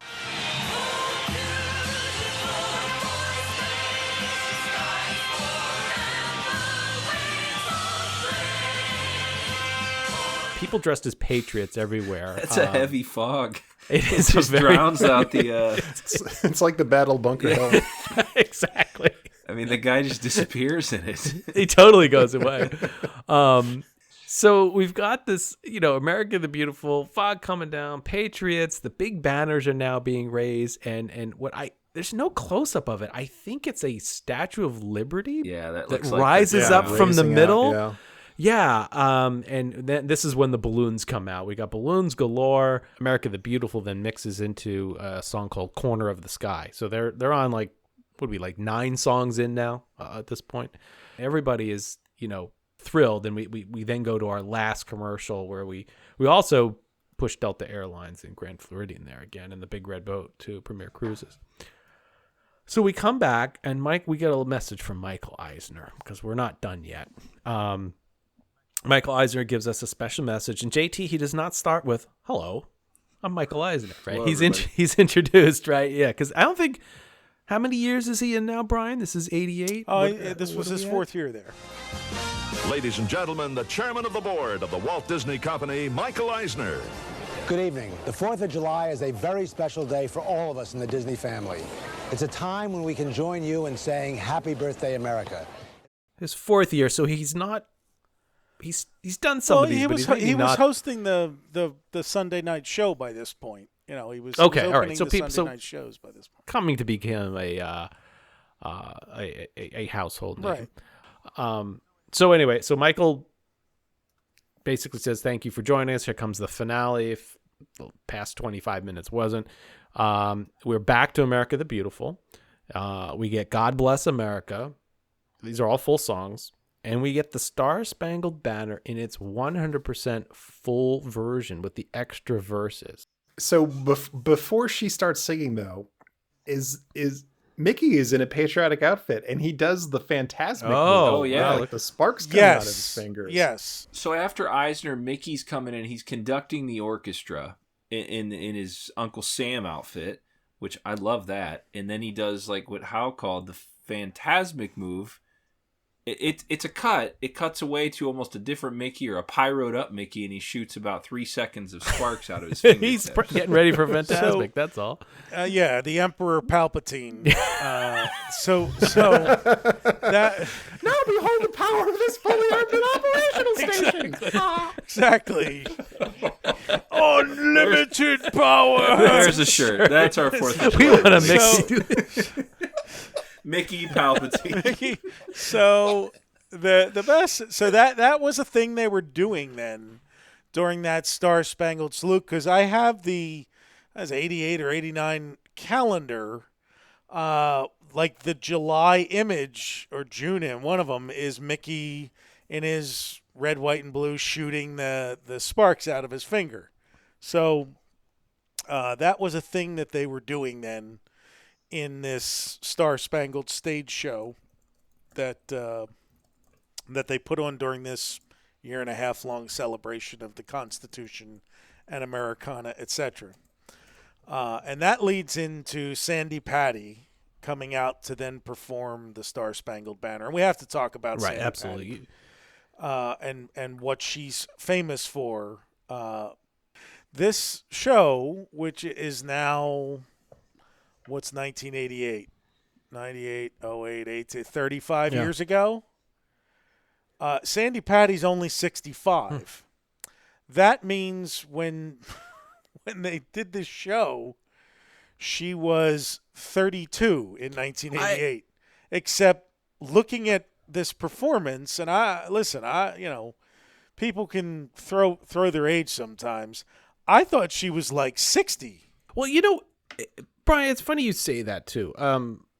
Amy and I watch Love Boat every weekend, and I know they play up the strange ages on that show. Yes. But people look a lot older than in the 70s and 80s. I don't know if it was the style, the hair, the makeup, but everybody seemed to accelerate 15 to 20 years in some of Well, this. it was all because they smoked, they drank. Nobody exercised. Like it was like there was a whole different world out there. I mean, I get some of that, but it was a little like when I saw her, because I didn't know who she was. I honestly had never heard of her before I watched this.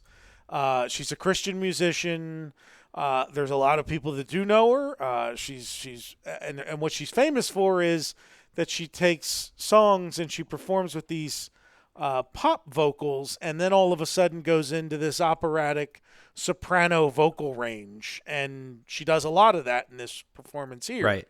And not being a big fan of opera or operatic performances, I was like, this is a little weird at the end,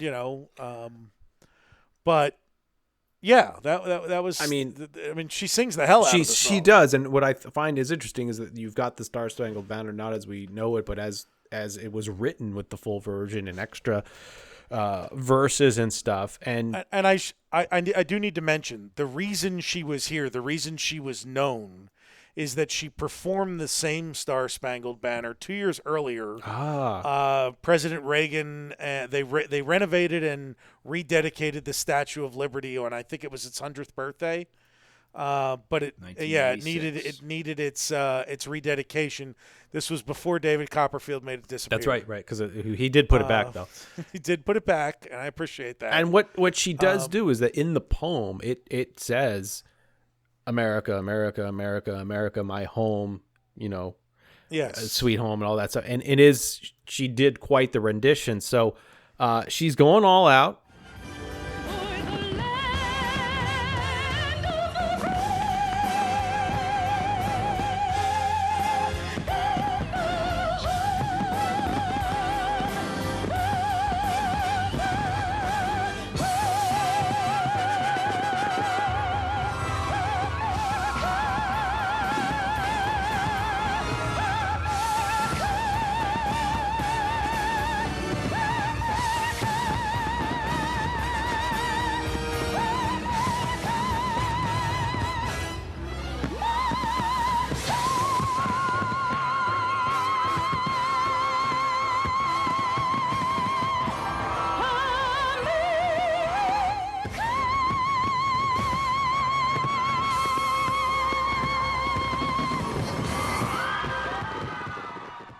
I put this on in the background as I was doing some work in the house today and listened to it before watching it, so that I was just tuning into it, and I think I typed to JT, I'm like, just hold on to your hat for the finale, because it is a level of vocal, I'm not a fan of songs, what I call vocal gymnastics, a lot of a lot of that type of music I don't particularly care for. Too many notes for the royal ear. There we go. Yes, my ear cannot take that. But she can sing and she can get higher and higher and higher. And I never heard somebody step it up so many octaves in a short period of time. But it's quite a performance. Prior to this, Ethel Merman was probably the most famous version of God Bless America. Do you think? No, Kate Smith. Kate Smith. Thank you. Kate Smith. Yeah. Wow. Yeah, Kate Smith was famous for God Bless America. But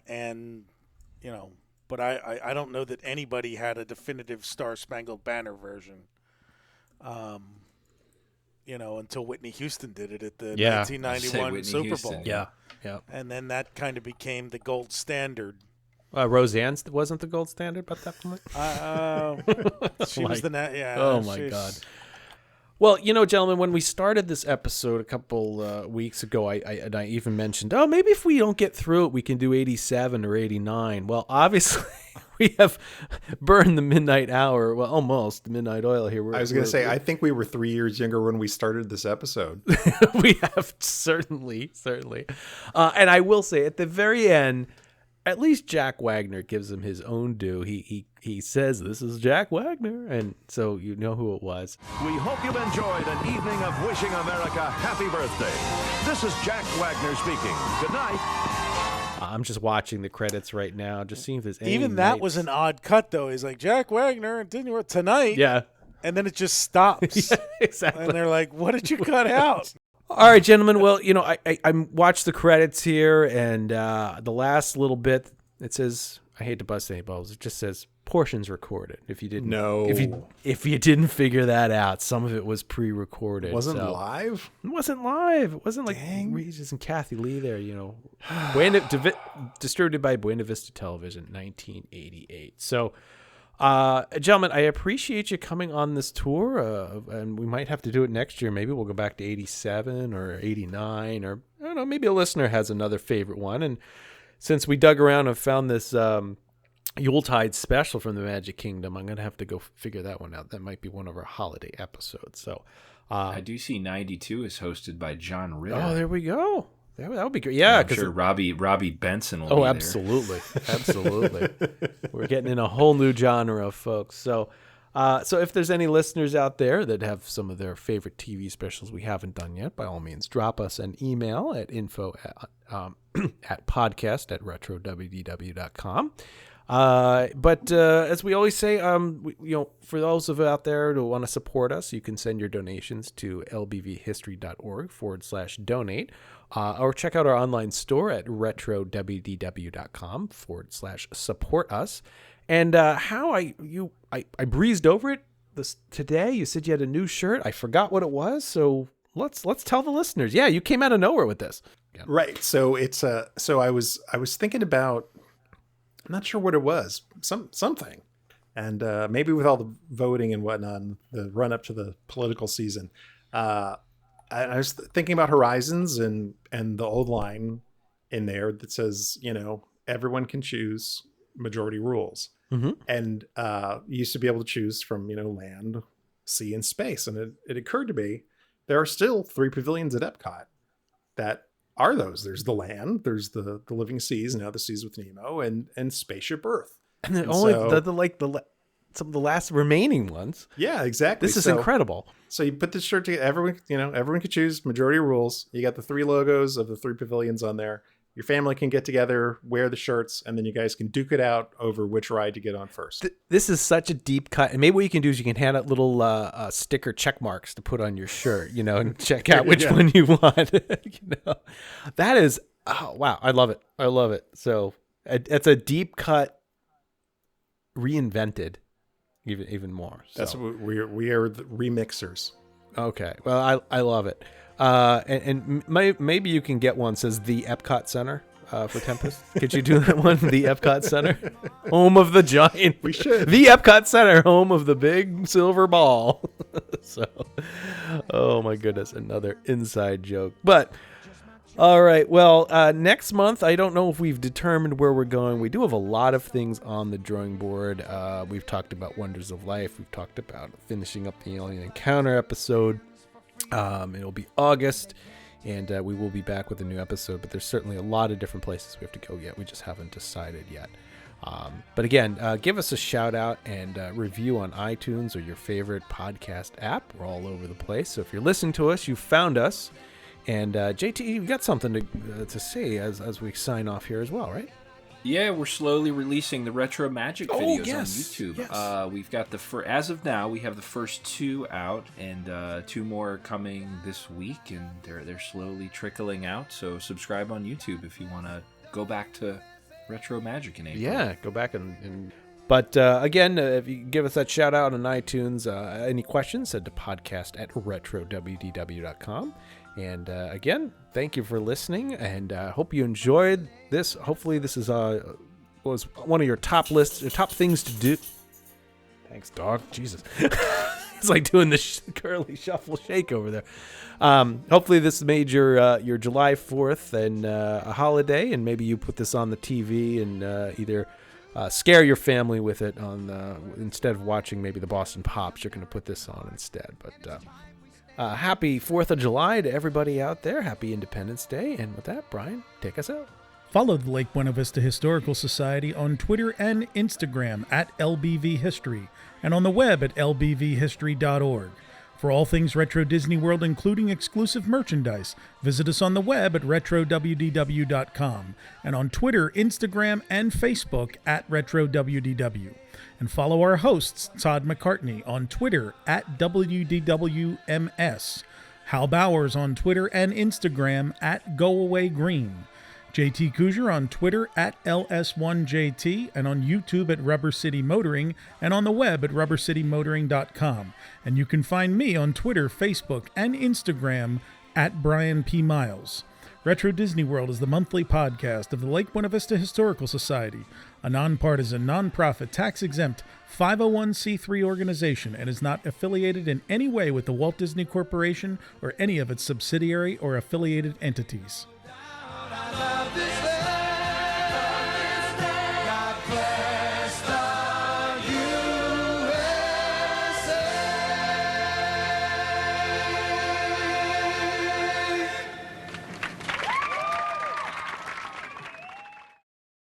Maybe we don't think about it every day, but it's there. And if it wasn't, we'd think about it. Thanks, America. And happy birthday.